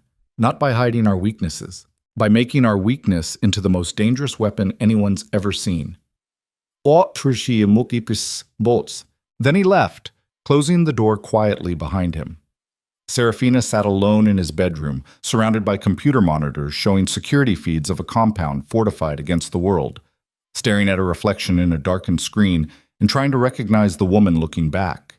The girl who'd stood at the altar 4 months ago had been soft, breakable. Someone who could be destroyed by public humiliation and social exile. But the woman sitting here had survived kidnapping, witnessed executions, been offered the chance to become a killer and refused, then watched the man she was supposed to marry eliminate his enemies without hesitation. That woman wasn't soft anymore. Tomorrow night, she would walk into a chapel and decide whether to embrace the darkness surrounding Luciano or try to hold on to whatever light she had left, whether to become a participant in his empire or remain a victim trapped at its edges. But sitting there in his room, her wrists still raw, Vincent's blood still fresh on warehouse concrete, Serafina realized the choice had already been made. She'd become dangerous the moment she stopped being afraid of the violence. The ceremony was set for 8 p.m. She had 22 hours to decide if she wanted to be a queen or just another casualty in a world built on blood and power. Outside the window, Chicago spread across the horizon like a kingdom waiting to be claimed or destroyed. And somewhere in the compound, Luciano Devereaux sat alone in a conference room surrounded by evidence of betrayal, wondering if the woman he'd destroyed and destroyed again would show up tomorrow night or disappear like every other good thing he'd ever tried to hold on to. Serafina didn't sleep. Couldn't. Every time she closed her eyes, she saw Vincent's body crumpling, blood spreading across concrete, Luciano's face cold and certain as he pulled the trigger. The images played on loop until dawn broke through the windows, painting Luciano's bedroom in shades of gray that matched how she felt inside. She showered, scrubbing her skin raw again, watching water turn pink from the cuts on her wrists. Changed into clothes someone had left outside the door overnight. Black pants, a simple shirt, nothing feminine or decorative. Armor disguised as casual wear. The compound was already moving at full operational speed when she ventured downstairs. Men in suits talking on phones, moving with the kind of focused intensity that came before something massive. Marco passed her in the hallway, his arm in a sling from the warehouse. Nodded once, then kept walking like her presence was already expected. She found Luciano in the same conference room where she'd attended her first meeting, surrounded by laptops and documents spread across the table like battle plans. He hadn't changed clothes from last night, his shirt wrinkled and stained with what looked like blood on one sleeve. He looked up when she entered, and something in his expression shifted. Hope mixed with exhaustion. "You're still here," he said quietly. "Where else would I go?" She closed the door behind her, leaning against it. "You've made sure I'm either under your protection or dead within a week. That's not why I want you here." "Then why?" Luciano stood, moving around the table toward her with the kind of careful approach someone uses around wounded animals. "Because yesterday, watching them drag you away, I realized something I should have understood 4 months ago at that altar. I'm not afraid of you being a weakness. I'm afraid of existing in a world where you don't." The words landed between them like something physical.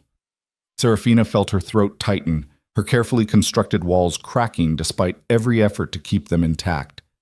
"Don't," she said, her voice breaking. "Don't say things like that right before asking me to marry you in front of your criminal empire. It's not fair. Nothing about us has ever been fair." He stopped a few feet away, close enough to touch but maintaining distance like he was waiting for permission. "The council meeting is in 6 hours. Every major family will have representatives there.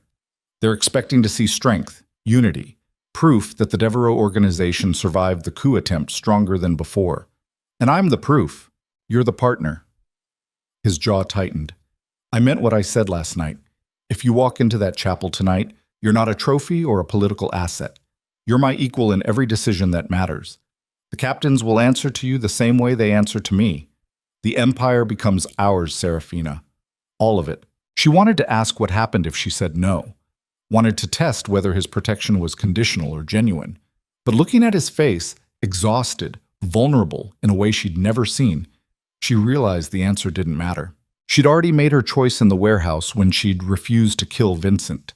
When she'd stood there and watched Luciano execute a traitor on her behalf and hadn't run screaming, when she'd spent the night in his bedroom surrounded by security monitors instead of demanding he send her somewhere safe and distant.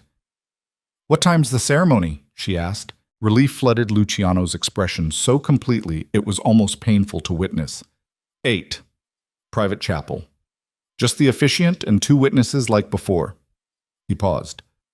"Your father's already here. Arrived an hour ago. He's been asking to see you." "I'm sure he has." Bitterness crept into her voice. "Wants to make sure his investment is paying off. He was crying when I told him you were safe. Actually broke down in my office. Whatever else he is, Serafina, he loves you. Might express it through terrible decisions and political maneuvering, but it's real." She didn't want to think about her father's love right now. Didn't want to process the complicated tangle of resentment and obligation that relationship had become. "Tell me about the council meeting," she said instead. "What am I walking into?" Luciano's expression shifted back to business mode instantly. Representatives from every major East Coast family, some Midwest interests, a few West Coast observers since the Valenti situation affects them. They'll be expecting me to explain Vincent's betrayal, demonstrate organizational stability, and prove the alliance with your family is legitimate. So I'm there as evidence. You're there as my wife and co-leader of this organization. Anyone who treats you like decorative leverage will find themselves very quickly excluded from future opportunities. He moved back to the table, pulling up a document on one of the laptops. "I've prepared remarks about the coup attempt, the Valenti ceasefire, and the consolidation of power. But there's one more element we need to address." "What element?" "The captains who were helping Vincent, the ones still alive." Luciano's voice went cold. "We arrested 4 of them last night. They're being held in the basement waiting for judgment. The council needs to see what happens to traitors, needs to understand that betraying the Devereaux organization is a death sentence." Serafina felt ice slide down her spine. "You're going to execute them during the meeting. I'm going to offer them the chance to confess publicly and die quickly, or refuse and die slowly. Either way, the council watches. Either way, the message is clear." "That's barbaric." "That's survival." He looked up at her, his expression hard. "These men helped kidnap you, Serafina. Helped Vincent coordinate with the Valentis to destroy everything we're building. If I show mercy now, every ambitious captain in the organization will see weakness and start planning their own coups. This is how power works in our world. Swift, brutal, absolute." She wanted to argue, wanted to tell him there had to be another way.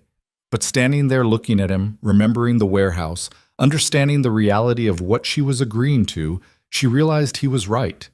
This was their world. These were the rules. "I want to see them," she said suddenly.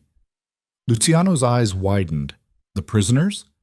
If I'm going to be part of judging them tonight, I need to look them in the face first, need to understand who they are beyond just traitors in a report." "Serafina, you said equal partnership. This is me taking you up on that." She crossed her arms, forcing steel into her voice. "Take me to the basement. Let me see what betrayal looks like before I stand next to you while you execute it." Something complicated moved across Luciano's face, concern mixed with what looked like pride. "All right, but stay close to me.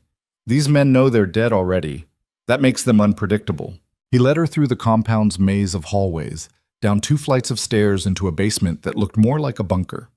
Concrete walls, reinforced doors, guards stationed at intervals with weapons visible. They passed rooms that looked like holding cells until Luciano stopped at a door near the end of the corridor. "4 men inside," he said quietly, "separately restrained, all former captains with 10+ years in the organization. They helped Vincent coordinate your kidnapping and the Valenti assault. They knew exactly what they were doing." He pushed open the door. The room beyond was stark. 4 chairs bolted to the floor, each occupied by a man in restraints. Serafina recognized 2 of them from the conference room meeting. Middle-aged, career criminals who'd looked at her with dismissive contempt when Luciano introduced her. Now they looked at her with something between rage and resignation. "The bride returns," one of them said, his voice rough.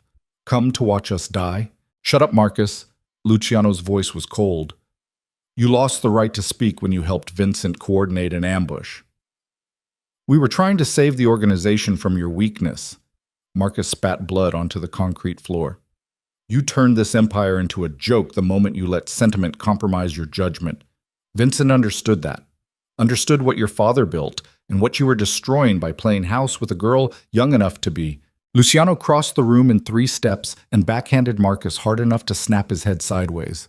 Blood sprayed from split lips. The other 3 prisoners flinched but didn't speak.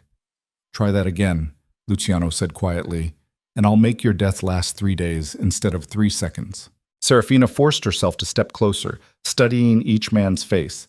They were scared despite their bravado, sweating, breathing too fast.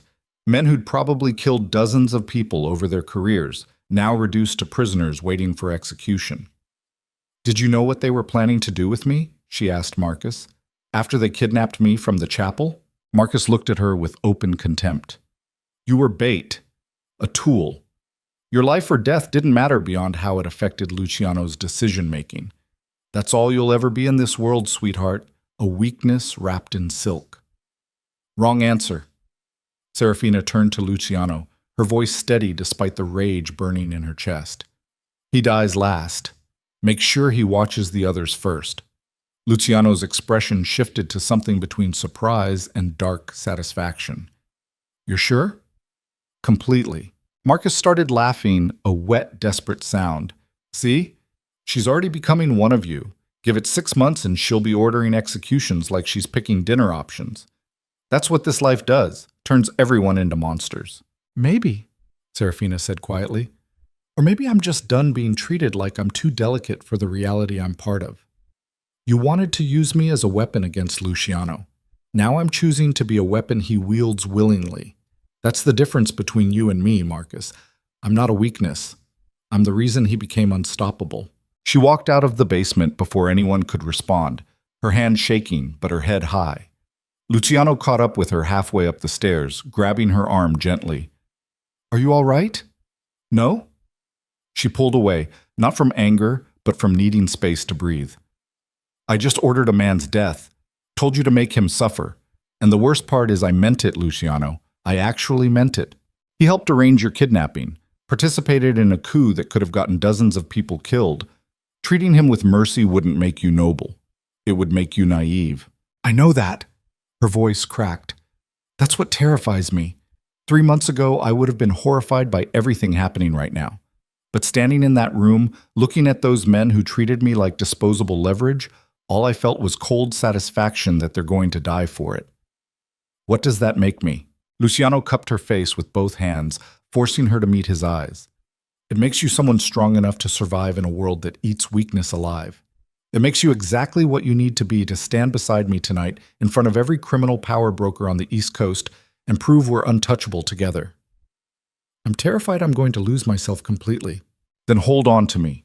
His voice was raw, desperate. "Because I'm terrified of the same thing. But at least if we're both monsters, we're monsters who chose each other." The words shouldn't have been comforting, shouldn't have felt like an anchor in the chaos consuming her life. But somehow, they did. Serafina kissed him. Not gently, not tentatively. With all the rage and fear and desperate need for something real in a world built on lies. Luciano responded immediately, pulling her against him like she was the only thing keeping him standing, one hand tangled in her hair while the other wrapped around her waist.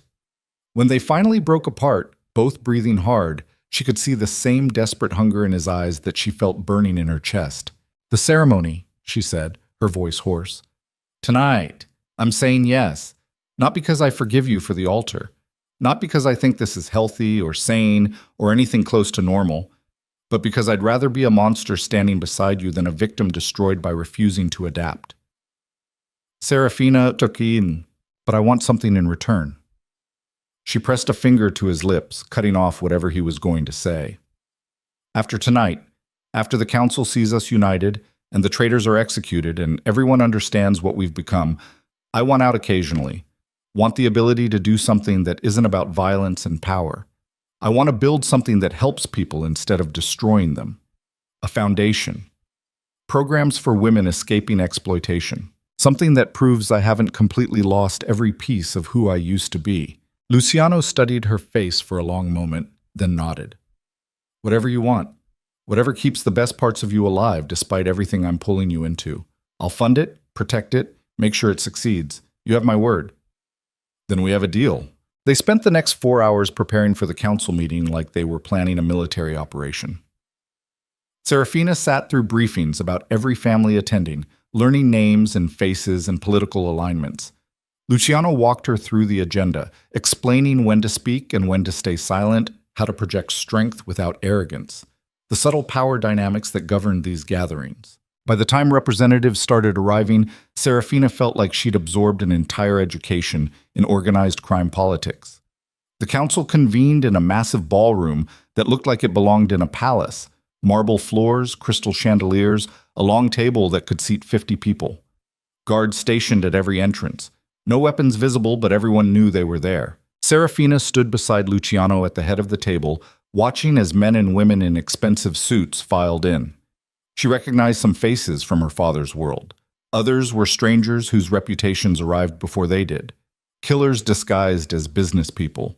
Empires built on blood masquerading as legitimate enterprises. Her father arrived with 2 of his captains, his expression carefully neutral when their eyes met. He nodded once, acknowledgement, maybe approval, possibly just survival instinct. When everyone was seated, Luciano began.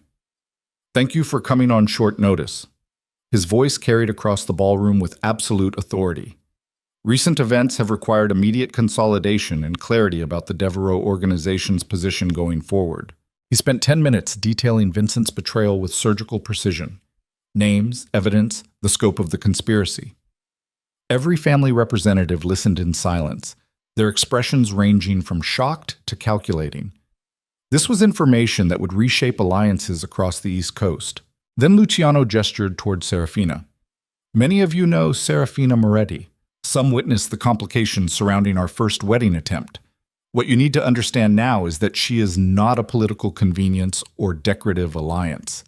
As of tonight, she becomes my wife and equal partner in all organizational decisions. Anyone who fails to treat her with appropriate respect will find themselves excluded from future cooperation. The room stayed silent, but Serafina could feel the weight of every gaze assessing her, measuring, judging whether she was actually capable of the role Luciano described or just another mobster's trophy. Time to prove which one she was. The Valenti situation has been resolved, Serafina said, her voice steady despite her racing pulse. They've signed a ceasefire that recognizes territorial boundaries and establishes protocols for dispute resolution. The violence that threatened multiple families over the past months ends tonight. And what guarantees do we have that they'll honor it? Someone asked, an older man representing Boston interests. The guarantee is that their leadership understands any future aggression will be met with the full resources of our combined organizations. She met his eyes directly. The Devereaux-Moretti alliance isn't just political, it's operational. Any threat against one becomes a threat against both, with corresponding consequences. She could see respect slowly dawning in several faces around the table. This wasn't a girl playing dress-up.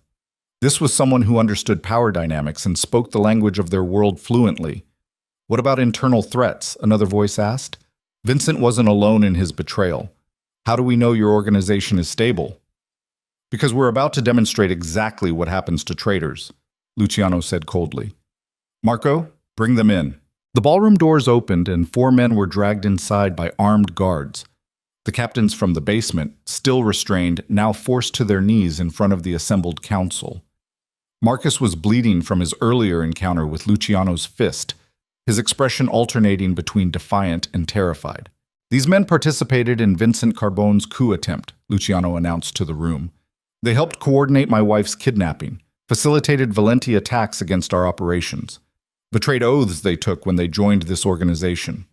He pulled a pistol from inside his jacket.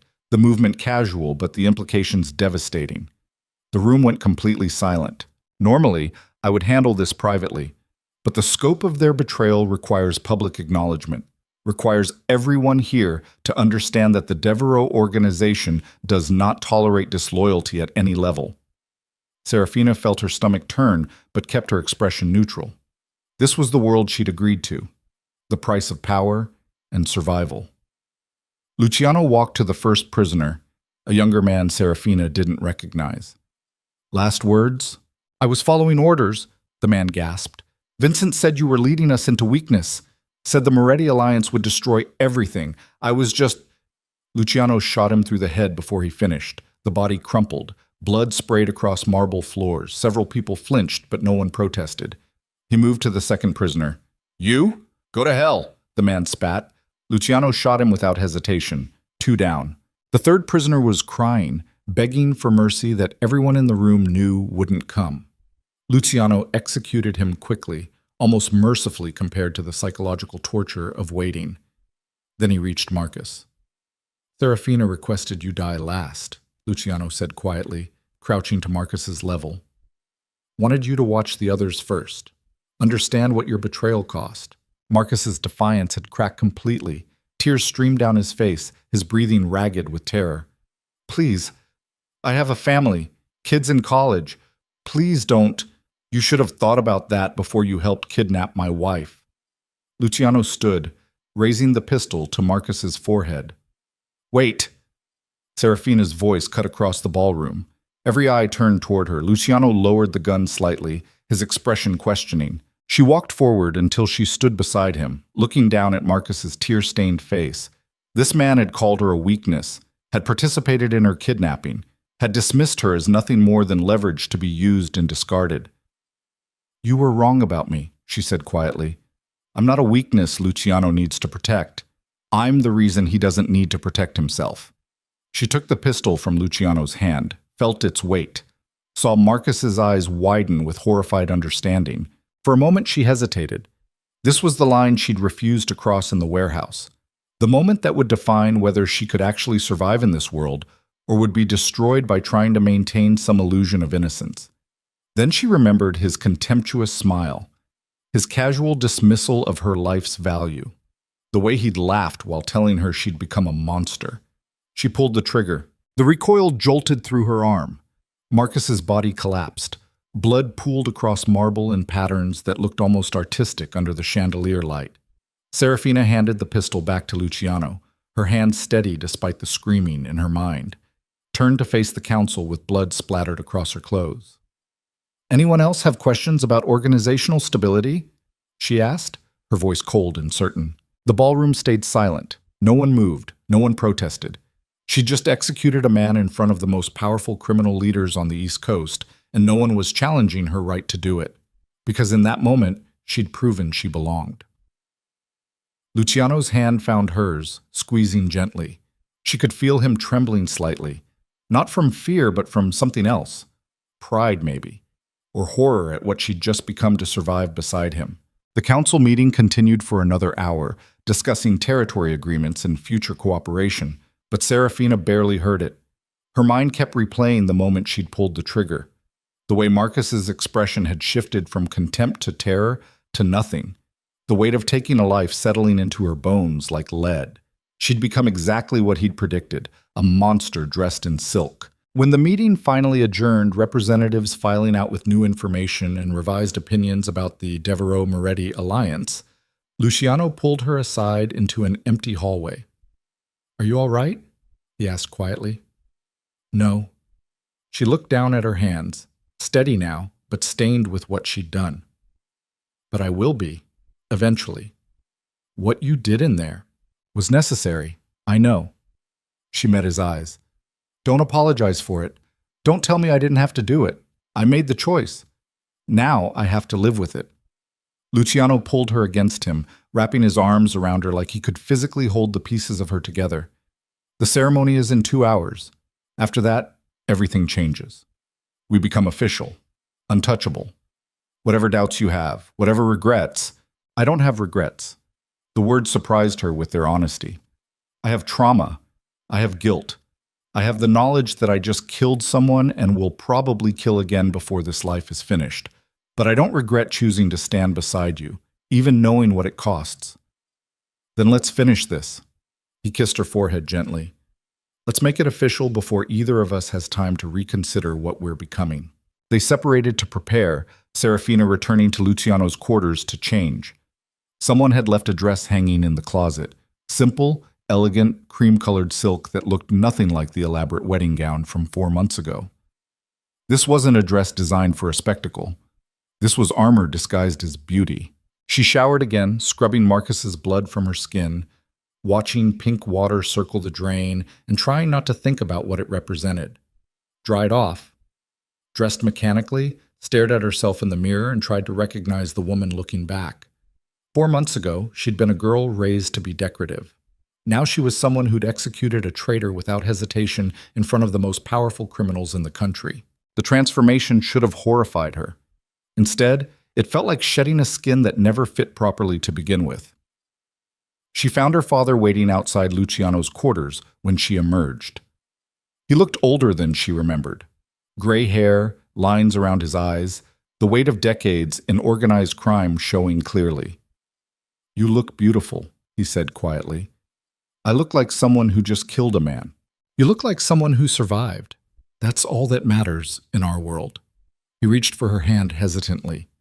"I know you probably hate me for forcing this marriage, for using you as a political tool. But watching you in that council meeting, seeing you become exactly what I always knew you could be, don't." She pulled away gently. "Don't try to make this about pride or validation. You sold me twice to save the family.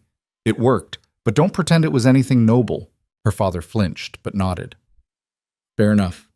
Just know that despite everything, I do love you, in the only way I know how." "I know." And she did. That was the tragedy of their relationship. Love twisted by a world that turned people into assets and emotions into liabilities. They walked together toward the chapel, her father offering his arm like he had 4 months ago at the cathedral. This time, the gesture felt less like ownership and more like farewell, like he understood she was walking toward something he couldn't follow her into. The chapel was exactly as she remembered from yesterday. Simple stone, stained glass catching late evening light, wooden pews. But now there were candles everywhere, hundreds of them, turning the space into something that felt more alive than the sterile ceremony she'd expected. Luciano stood at the front dressed in a black suit, his expression carefully controlled but his eyes showing everything he was feeling. Relief, fear, desperate hope that she would actually walk down this aisle instead of running like every instinct probably screamed at her to do. Marco and Tommy stood as witnesses, both still bearing visible injuries from the warehouse battle. The officiant was an older man who looked uncomfortable performing a ceremony in a crime lord's private chapel, but knew better than to refuse. Serafina walked down the short aisle, her father beside her, every step feeling like she was crossing into a different existence. When they reached the front, her father released her arm and took his seat without ceremony. No kissing her forehead this time, no paternal blessing, just pragmatic acknowledgement that she belonged to this new world now, more than she'd ever belonged to his. She stood beside Luciano, and he reached for her hand immediately. His palm was sweating. She'd never seen him nervous before. It made him feel suddenly human in a way that was almost painful. The officiant began speaking in a monotone that suggested he'd performed hundreds of these ceremonies and knew better than to inject personality into organized crime weddings. The words washed over Serafina like white noise. She focused instead on Luciano's thumb rubbing circles against her palm. On the weight of the pistol she knew he had holstered under his jacket. On the reality that in less than 5 minutes she would be legally bound to the man who'd destroyed her, saved her, turned her into something she barely recognized. "Do you, Luciano Salvatore Devereaux, take Serafina Rose Moretti to be your lawfully wedded wife?" "I do." No hesitation this time, just absolute certainty. "And do you, Serafina Rose Moretti, take Luciano Salvatore Devereaux to be your lawfully wedded husband?" This was it. The moment everything became permanent. The choice between clinging to whoever she used to be or embracing what survival had turned her into. She looked at Luciano, this man who'd walked away from an altar out of fear, then torn Chicago apart to save her, then stood beside her while she became something terrifying to match him. I do, she said, and felt the last pieces of her old life dissolve like smoke. Then by the power vested in me, I now pronounce you husband and wife. Luciano kissed her before the officiant finished speaking, pulling her against him with desperate intensity. She responded with equal fervor, both of them clinging to each other like they were the only solid things in a world built on violence and temporary alliances. When they finally broke apart, Marco was already on his phone, confirming something urgent based on his expression. He approached Luciano, leaning close to whisper something that made Luciano's entire body go rigid. "What?" Serafina asked, still slightly breathless from the kiss. Luciano's expression shifted to something cold and lethal.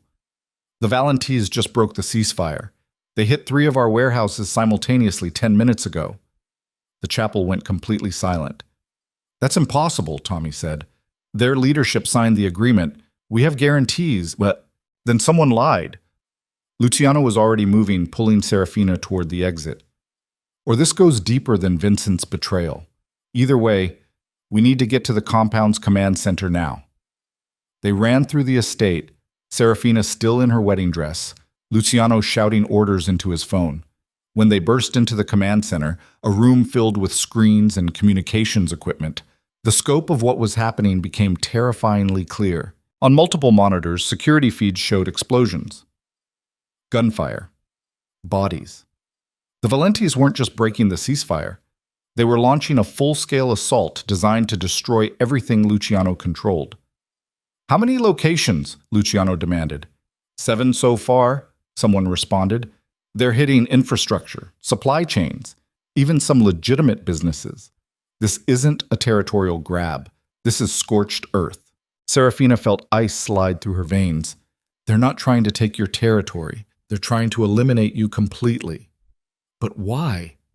Marco looked genuinely confused. "The ceasefire protected them too. Breaking it just reignites a war they were losing. Unless someone convinced them they could win." Tommy was already pulling up files on his laptop. "Unless Vincent had a contingency plan we didn't know about, some kind of dead man switch that activated when he died. Or unless—" Serafina stopped, a horrifying realization crystallizing. "Unless someone in this room is still working with them." Every eye turned toward her. "Vincent's coup had more support than just those 4 captains," she continued, her mind racing. "There have to be others. People who stayed quiet during the council meeting, who watched me execute Marcus and kept their mouths shut because exposing themselves would mean death. But now, with Vincent dead and Luciano distracted by the wedding, they're making their move." Luciano's expression went absolutely lethal. "Everyone in this room, on the floor, now!" For a moment, no one moved. Then one of the communications operators, a younger man Serafina didn't recognize, pulled a gun and shot Marco through the shoulder. The command center exploded into chaos and gunfire, and Serafina realized with horrifying clarity that the war everyone thought was over had only just begun. Luciano moved before Serafina's mind could process what was happening. He shoved her behind a bank of computer equipment as the communications operator fired again, the bullet sparking off metal inches from where her head had been. Marco hit the floor, clutching his bleeding shoulder, Tommy diving for cover while pulling his own weapon. The command center transformed into a war zone in seconds. 3 more operators revealed themselves as traitors, weapons appearing from desk drawers and holsters. Luciano returned fire with surgical precision, dropping one immediately while the others scrambled for defensive positions. Serafina's ears rang from gunfire in the enclosed space. Her wedding dress tangled around her legs as she crouched behind the equipment, adrenaline flooding her system so completely her hands shook. This was supposed to be over. Vincent was dead. The traitors executed. They'd won. But looking at the chaos erupting around her, she realized they'd only won the opening battle. "How many?" Luciano shouted to Tommy, both of them firing from opposite sides of the room. "At least 5 embedded in command staff." Tommy's voice was strained. "Could be more throughout the compound." A bullet shattered the monitor above Serafina's head, showering her with glass. She bit back a scream, pressing herself flatter against the floor. Her mind raced through impossible calculations. They were trapped in a room with traitors who knew the compound's security systems, who had access to communications and could coordinate with the Valenti assault teams currently hitting their operations across the city. Vincent's final revenge, a network so deep that killing him hadn't even scratched the surface. Marco managed to crawl toward her position, his face pale with blood loss, his good hand still clutching a pistol. "Can you shoot?" he gasped. "What?" "Can you shoot?" He shoved the weapon toward her. "Because we're outnumbered and I'm bleeding out, so either you learn real fast or we all die in the next 2 minutes." Serafina took the gun with shaking hands. It was heavier than the one she'd used to execute Marcus. Felt more real somehow. She'd killed one man already tonight.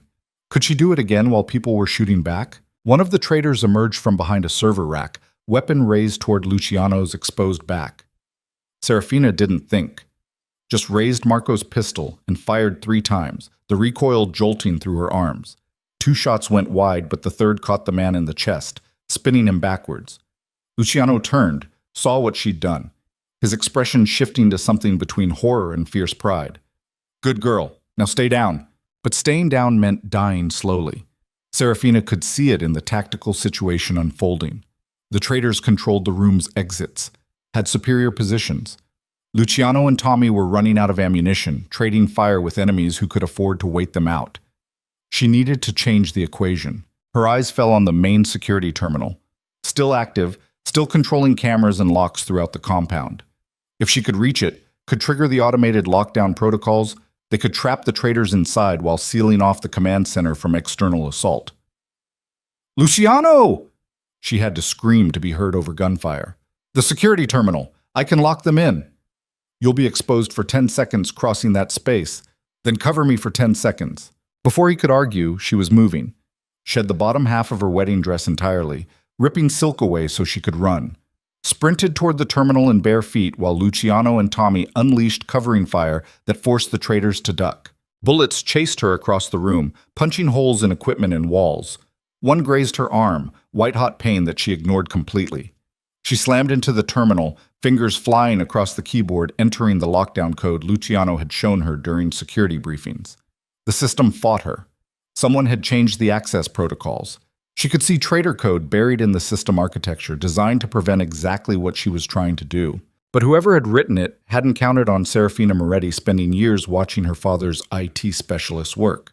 Hadn't anticipated that the decorative daughter actually understood system vulnerabilities.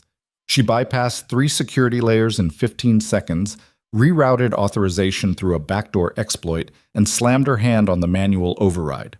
Steel shutters crashed down over every exit, blast doors sealed with hydraulic hisses. The traitors' communication headsets went dead as the room became a Faraday cage, cutting all external signals.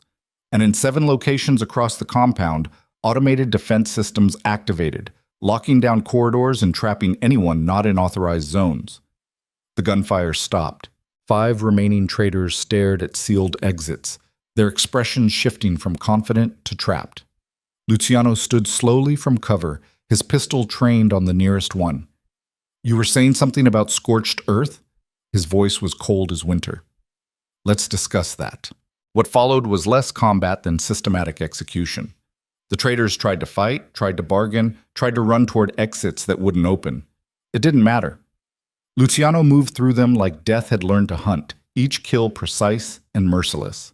Serafina watched from behind the terminal, gun still in her hands, understanding on a fundamental level that this was who Luciano actually was. Not the man who'd been tender with her in private moments, not the husband who'd kissed her in a chapel. This was the crime lord who'd built an empire on calculated violence, and she'd chosen to stand beside him anyway. When the last traitor fell, the command center looked like a slaughterhouse. Blood on walls, bodies sprawled across equipment, the smell of gunpowder thick enough to choke on. Tommy was on the floor trying to stop Marco's bleeding with his own shirt. Luciano stood in the center of the carnage, breathing hard, his wedding suit destroyed. "Status," he demanded, the word barely more than a growl. Tommy pulled up data on a still functional laptop with shaking hands. "The Valenti assault teams are locked outside the compound perimeter. Your automated lockdown trapped them in kill zones. Security teams are engaging now, but..." He stopped, his face going pale. But what? The assault wasn't just external. Someone opened internal pathways before the lockdown. There are Valenti soldiers already inside the main house. Serafina's blood turned to ice. How many? At least 15, armed, moving toward the residential quarters, where families of Luciano's soldiers lived. where staff members were sheltering in place, civilians caught in the crossfire of a war they hadn't chosen. Luciano reloaded his pistol with mechanical precision. Marco stays here with Tommy. Everyone else capable of holding a weapon comes with me. We're clearing the house room by room. Luciano, Tommy started. This ends tonight. Luciano's voice carried absolute finality. Every Valenti soldier inside these walls dies. Every traitor gets identified and eliminated. And when it's over, we send a message so clear that no one will ever think about betraying the Devereaux organization again. He looked at Serafina, and something complicated moved across his face. You don't have to come. This is going to get worse than anything you've seen so far. I'm coming. She checked Marco's pistol, 5 rounds left, and met Luciano's eyes. We do this together or not at all? What followed was the longest hour of Serafina's life. They moved through the compound in tactical formation, clearing rooms systematically. Found 3 Valenti soldiers in the first corridor and engaged in close-quarters combat that left 2 enemies dead and one of Luciano's men with a knife wound in his side. Serafina killed her second person that night when a Valenti soldier tried to ambush them from a side room. She didn't hesitate, didn't freeze, just raised the pistol and fired until the threat stopped moving. Each kill made the next one slightly easier. That realization terrified her more than the violence itself. They found 6 staff members barricaded in a kitchen, traumatized but alive. Discovered a Valenti team trying to breach the residential wing and engaged in a firefight that ended with 4 enemies dead and Luciano taking a bullet through his left shoulder that he barely seemed to notice. By the time they cleared the last corridor, Serafina's hands were numb, her hearing permanently damaged from gunfire in enclosed spaces. Her wedding dress, what remained of it, soaked with blood that belonged to at least 3 different people. They found the Valenti assault leader in Luciano's personal study, surrounded by stolen intelligence files, clearly trying to extract information before the operation collapsed. He was older, scarred, the kind of career criminal who'd survived decades through brutal competence. He raised his weapon when they entered, but Luciano shot it out of his hand before he could fire. Who sent you? Luciano's voice was barely human. Who authorized breaking the ceasefire? The man spat blood. Your dead friend Vincent. Set it up as insurance.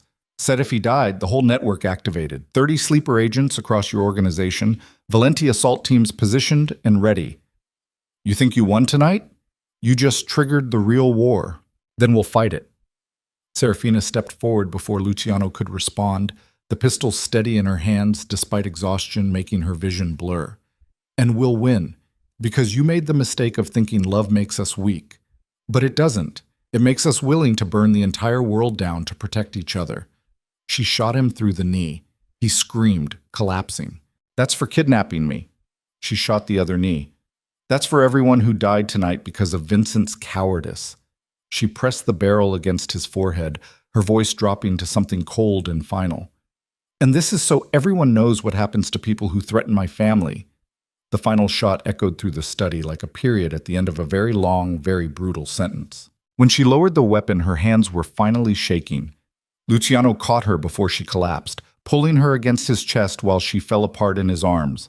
The adrenaline crash hit like a tidal wave, 3 hours of violence and terror catching up to her body all at once. I've got you, Luciano murmured, his voice raw. It's over. You're safe. I've got you. But it wasn't really over. Not yet. The next 72 hours blurred together into an exhausting marathon of damage control and consolidation. Tommy coordinated security sweeps that identified and eliminated 12 more embedded traitors. Marco survived surgery and immediately returned to coordinating defenses despite doctors' protests.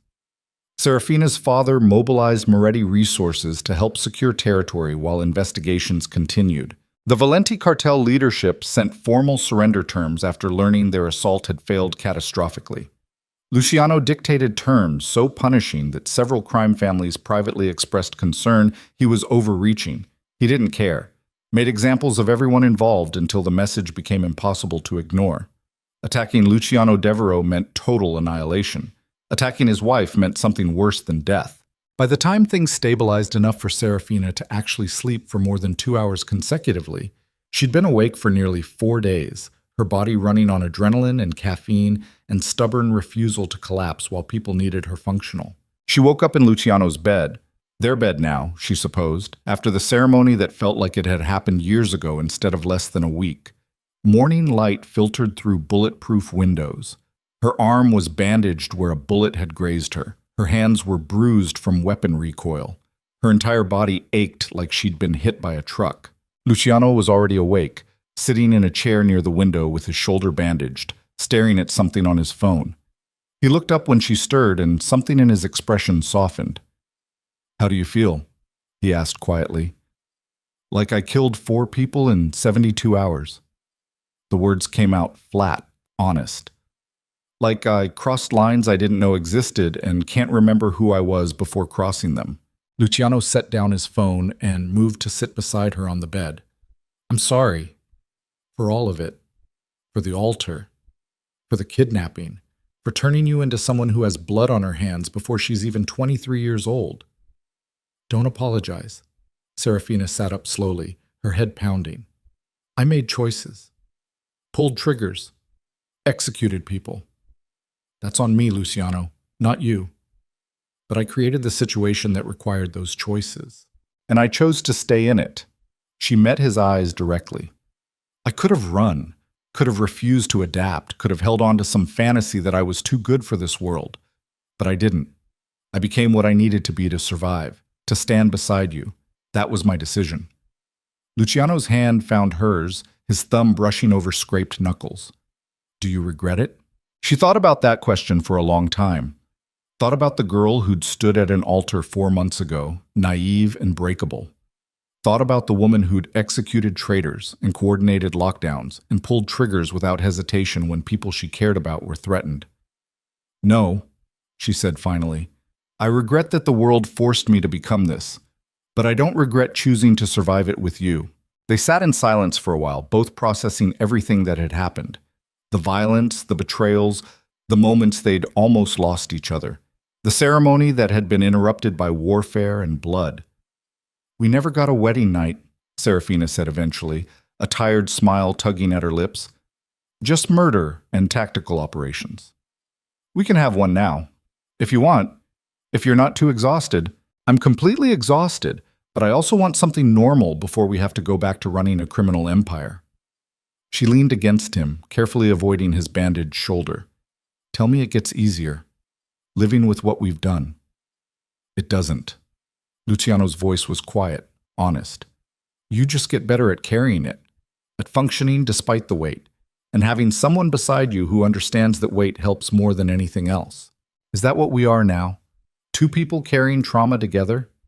We're 2 people who chose each other despite every reason not to, who became something terrifying and powerful together because the alternative was being destroyed separately." He kissed her forehead gently. "We're married, Serafina. For better or worse. And everything that comes after is ours to build." She thought about that. About the foundation she wanted to start. About using the power and resources of a criminal empire to help people escape violence. About being simultaneously a crime lord's wife and someone who fought against exploitation. The contradiction should have been impossible.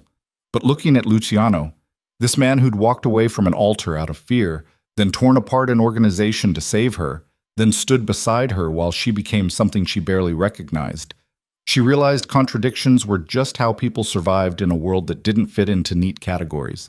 "I want the foundation operational within 6 months," she said. "Programs for women escaping trafficking. Legal support. Housing assistance. Job training. Everything we didn't have when we were being used as political leverage. Whatever you need. I'll fund it, protect it, make sure it succeeds. And I want 1 day a week where we pretend we're normal. Where we don't talk about operations or security or who needs eliminating. Just us, being people instead of criminals." Luciano's expression softened completely. "Deal. Anything else?" "Yeah." She kissed him, slow and deliberate.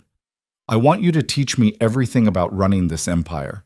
Not because I don't trust you, but because if we're really partners, I need to understand all of it. The legitimate businesses, the criminal operations, the political connections, everything. You want to be a crime lord. I want to be your equal in every sense of the word, which apparently means becoming a crime lord." She pulled back to look at his face. "Can you handle that? Being married to someone as powerful as you are? Who makes decisions that affect the organization? Who might disagree with you sometimes? Luciano laughed, the sound rough but genuine.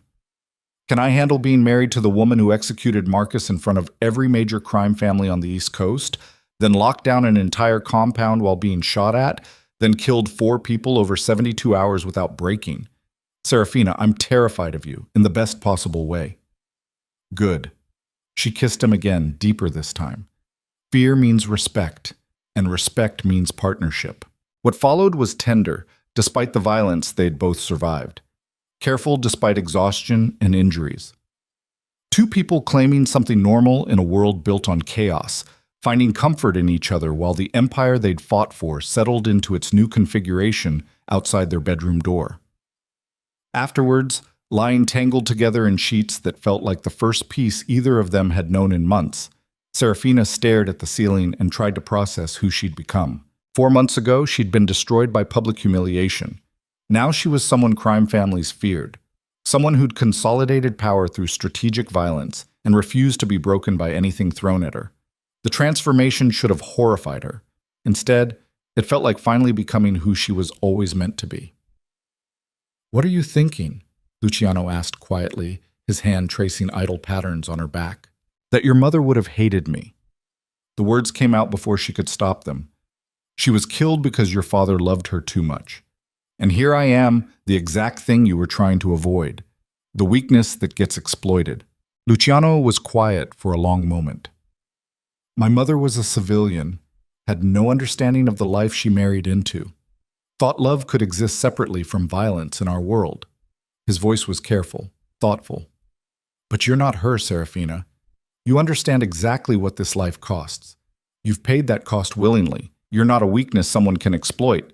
You're a weapon I'm lucky enough to have pointed in the same direction as me." "That's the most romantic thing anyone's ever said to me." "It's the truth." He pulled her closer. "You scare me, terrify me, make me question everything I thought I knew about power and survival. And I've never loved anything more in my entire life." The words landed between them with devastating weight. They'd said a lot of things to each other over the past 4 months. Accusations, confessions, desperate promises, but neither had said that word yet. Love. The thing that had destroyed Luciano's family, the thing that had nearly destroyed them. "I love you too," Serafina whispered. "Even though you humiliated me, even though you turned me into a killer, even though loving you means living with violence and danger and never feeling completely safe. I love you anyway. That makes us both idiots, or survivors who found something worth surviving for." They stayed like that for a long time, holding each other in the quiet morning light, both understanding that this was as close to peace as their world would ever offer.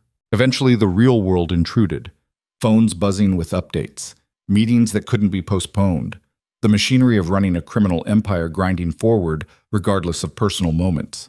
But something had shifted fundamentally. They weren't pretending anymore, weren't playing roles or maintaining appearances. They were exactly what they appeared to be. 2 people who'd chosen each other despite every reason not to, who'd become something powerful and terrifying together, who decided that love in their world meant being willing to burn everything down to protect it. 3 years later, Serafina stood in the main office of the Moretti Devereaux Foundation, looking at quarterly reports that showed 2,000 women helped escape exploitation, 500 placed in sustainable employment, 3 trafficking rings dismantled through information the foundation had gathered and quietly passed to federal investigators. The foundation operated in a gray area between legitimate charity and strategic intelligence gathering. Used resources from a criminal empire to fight against criminal enterprises. The irony wasn't lost on her. Neither was the fact that she was currently 5 months pregnant. Luciano appeared in the doorway, dressed for a meeting with Boston representatives, his expression softening the moment he saw her. 3 years of marriage had made them into something other crime families watched with equal parts fear and fascination. A partnership so absolute that attacking one meant declaring war on both. "How's the morning going?" he asked, moving to stand behind her, his hands resting gently on her swollen stomach. "The foundation helped dismantle a trafficking ring in Baltimore last week. Federal prosecutors are using our evidence to build RICO cases against everyone involved." She leaned back against him, feeling their daughter kick. "And I have a security meeting in an hour about the new legitimate acquisitions." Still no regrets about becoming a crime lord while running a charity organization? Not even a little. She turned in his arms to face him. Though I reserve the right to complain when this pregnancy makes it impossible to properly threaten people. Luciano laughed, kissing her forehead. You're terrifying even while pregnant, trust me. The foundation office overlooked Chicago's downtown, floor-to-ceiling windows showing a city they'd fought to control and now ruled through a combination of legitimate business and carefully managed criminal operations.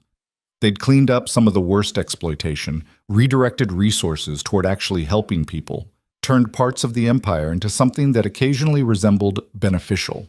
They were still criminals, still ordered executions when necessary, still operated in a world built on violence and strategic brutality.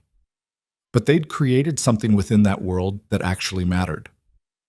That night, after meetings and operations and all the daily machinery of running an empire, they sat together in the nursery they'd built. Pale yellow walls, furniture that looked too innocent for a house protected by armed guards, windows bulletproof but designed to let in natural light. Your father called, Luciano said quietly. Wants to visit when the baby's born. Meet his granddaughter. Serafina's relationship with her father had evolved into something complicated but functional. He'd never apologized for using her as political leverage. She'd never forgiven him completely, but they'd built something workable from the ruins. He can visit, under supervision, for 2 hours maximum. Fair enough. Luciano's hand found hers, the gesture automatic after 3 years.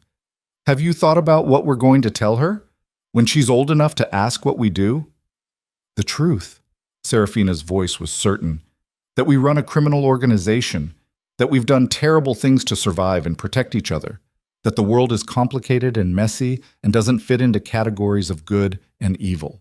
And that despite all of it, we built something worth protecting. That's going to be a hell of a childhood. Better than being lied to. Better than growing up thinking the world is safe and fair, only to be destroyed the first time reality proves otherwise. She looked at him, this man who'd rejected her, saved her, turned her into something powerful and terrifying. We'll teach her to be strong, to understand violence without becoming consumed by it, to use power responsibly even when operating in a world that doesn't reward responsibility. We're going to screw this up so badly. Probably. She smiled despite the weight of what they were discussing. But we'll screw it up together, as partners, as equals, as two people who chose to build something real in a world designed to destroy anything genuine. They sat in the nursery until late into the night, making plans and contingencies, trying to figure out how to raise a child in an empire built on blood while teaching her that love was worth the violence it sometimes required. It was impossible, contradictory, exactly the kind of challenge that should have broken them. But looking at Luciano, his hand on her stomach feeling their daughter move, his expression a mixture of terror and fierce protectiveness, Serafina realized they'd already survived the impossible. Everything after this was just learning to live with what they'd become. The girl who'd been abandoned at an altar no longer existed. The crime lord who'd rejected love out of fear had transformed into something more complex. They'd destroyed each other and rebuilt something stronger from the ruins, had become exactly what the world tried to prevent them from being. And in the empire they'd built together, half criminal, half charitable, entirely theirs, they'd proven that love in their world didn't make you weak. It made you willing to burn everything down and rebuild it better. Serafina stood, pulling Luciano up with her, leading him back to their bedroom. Tomorrow would bring meetings and operations and the endless machinery of running an organization that straddled the line between legitimate business and organized crime.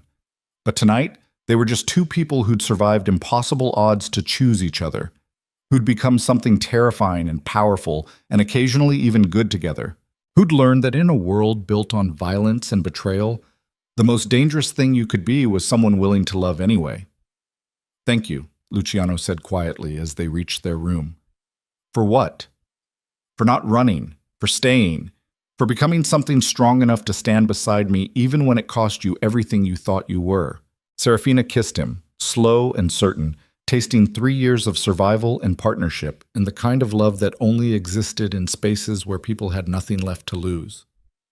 You didn't make me weak, she whispered against his lips, echoing words he'd said to her years ago in a compound under siege. You taught me what was worth burning the world down for. And in the empire they'd built from violence and desperation and the stubborn refusal to let fear win, they'd finally created the one thing neither of them believed they deserved: peace.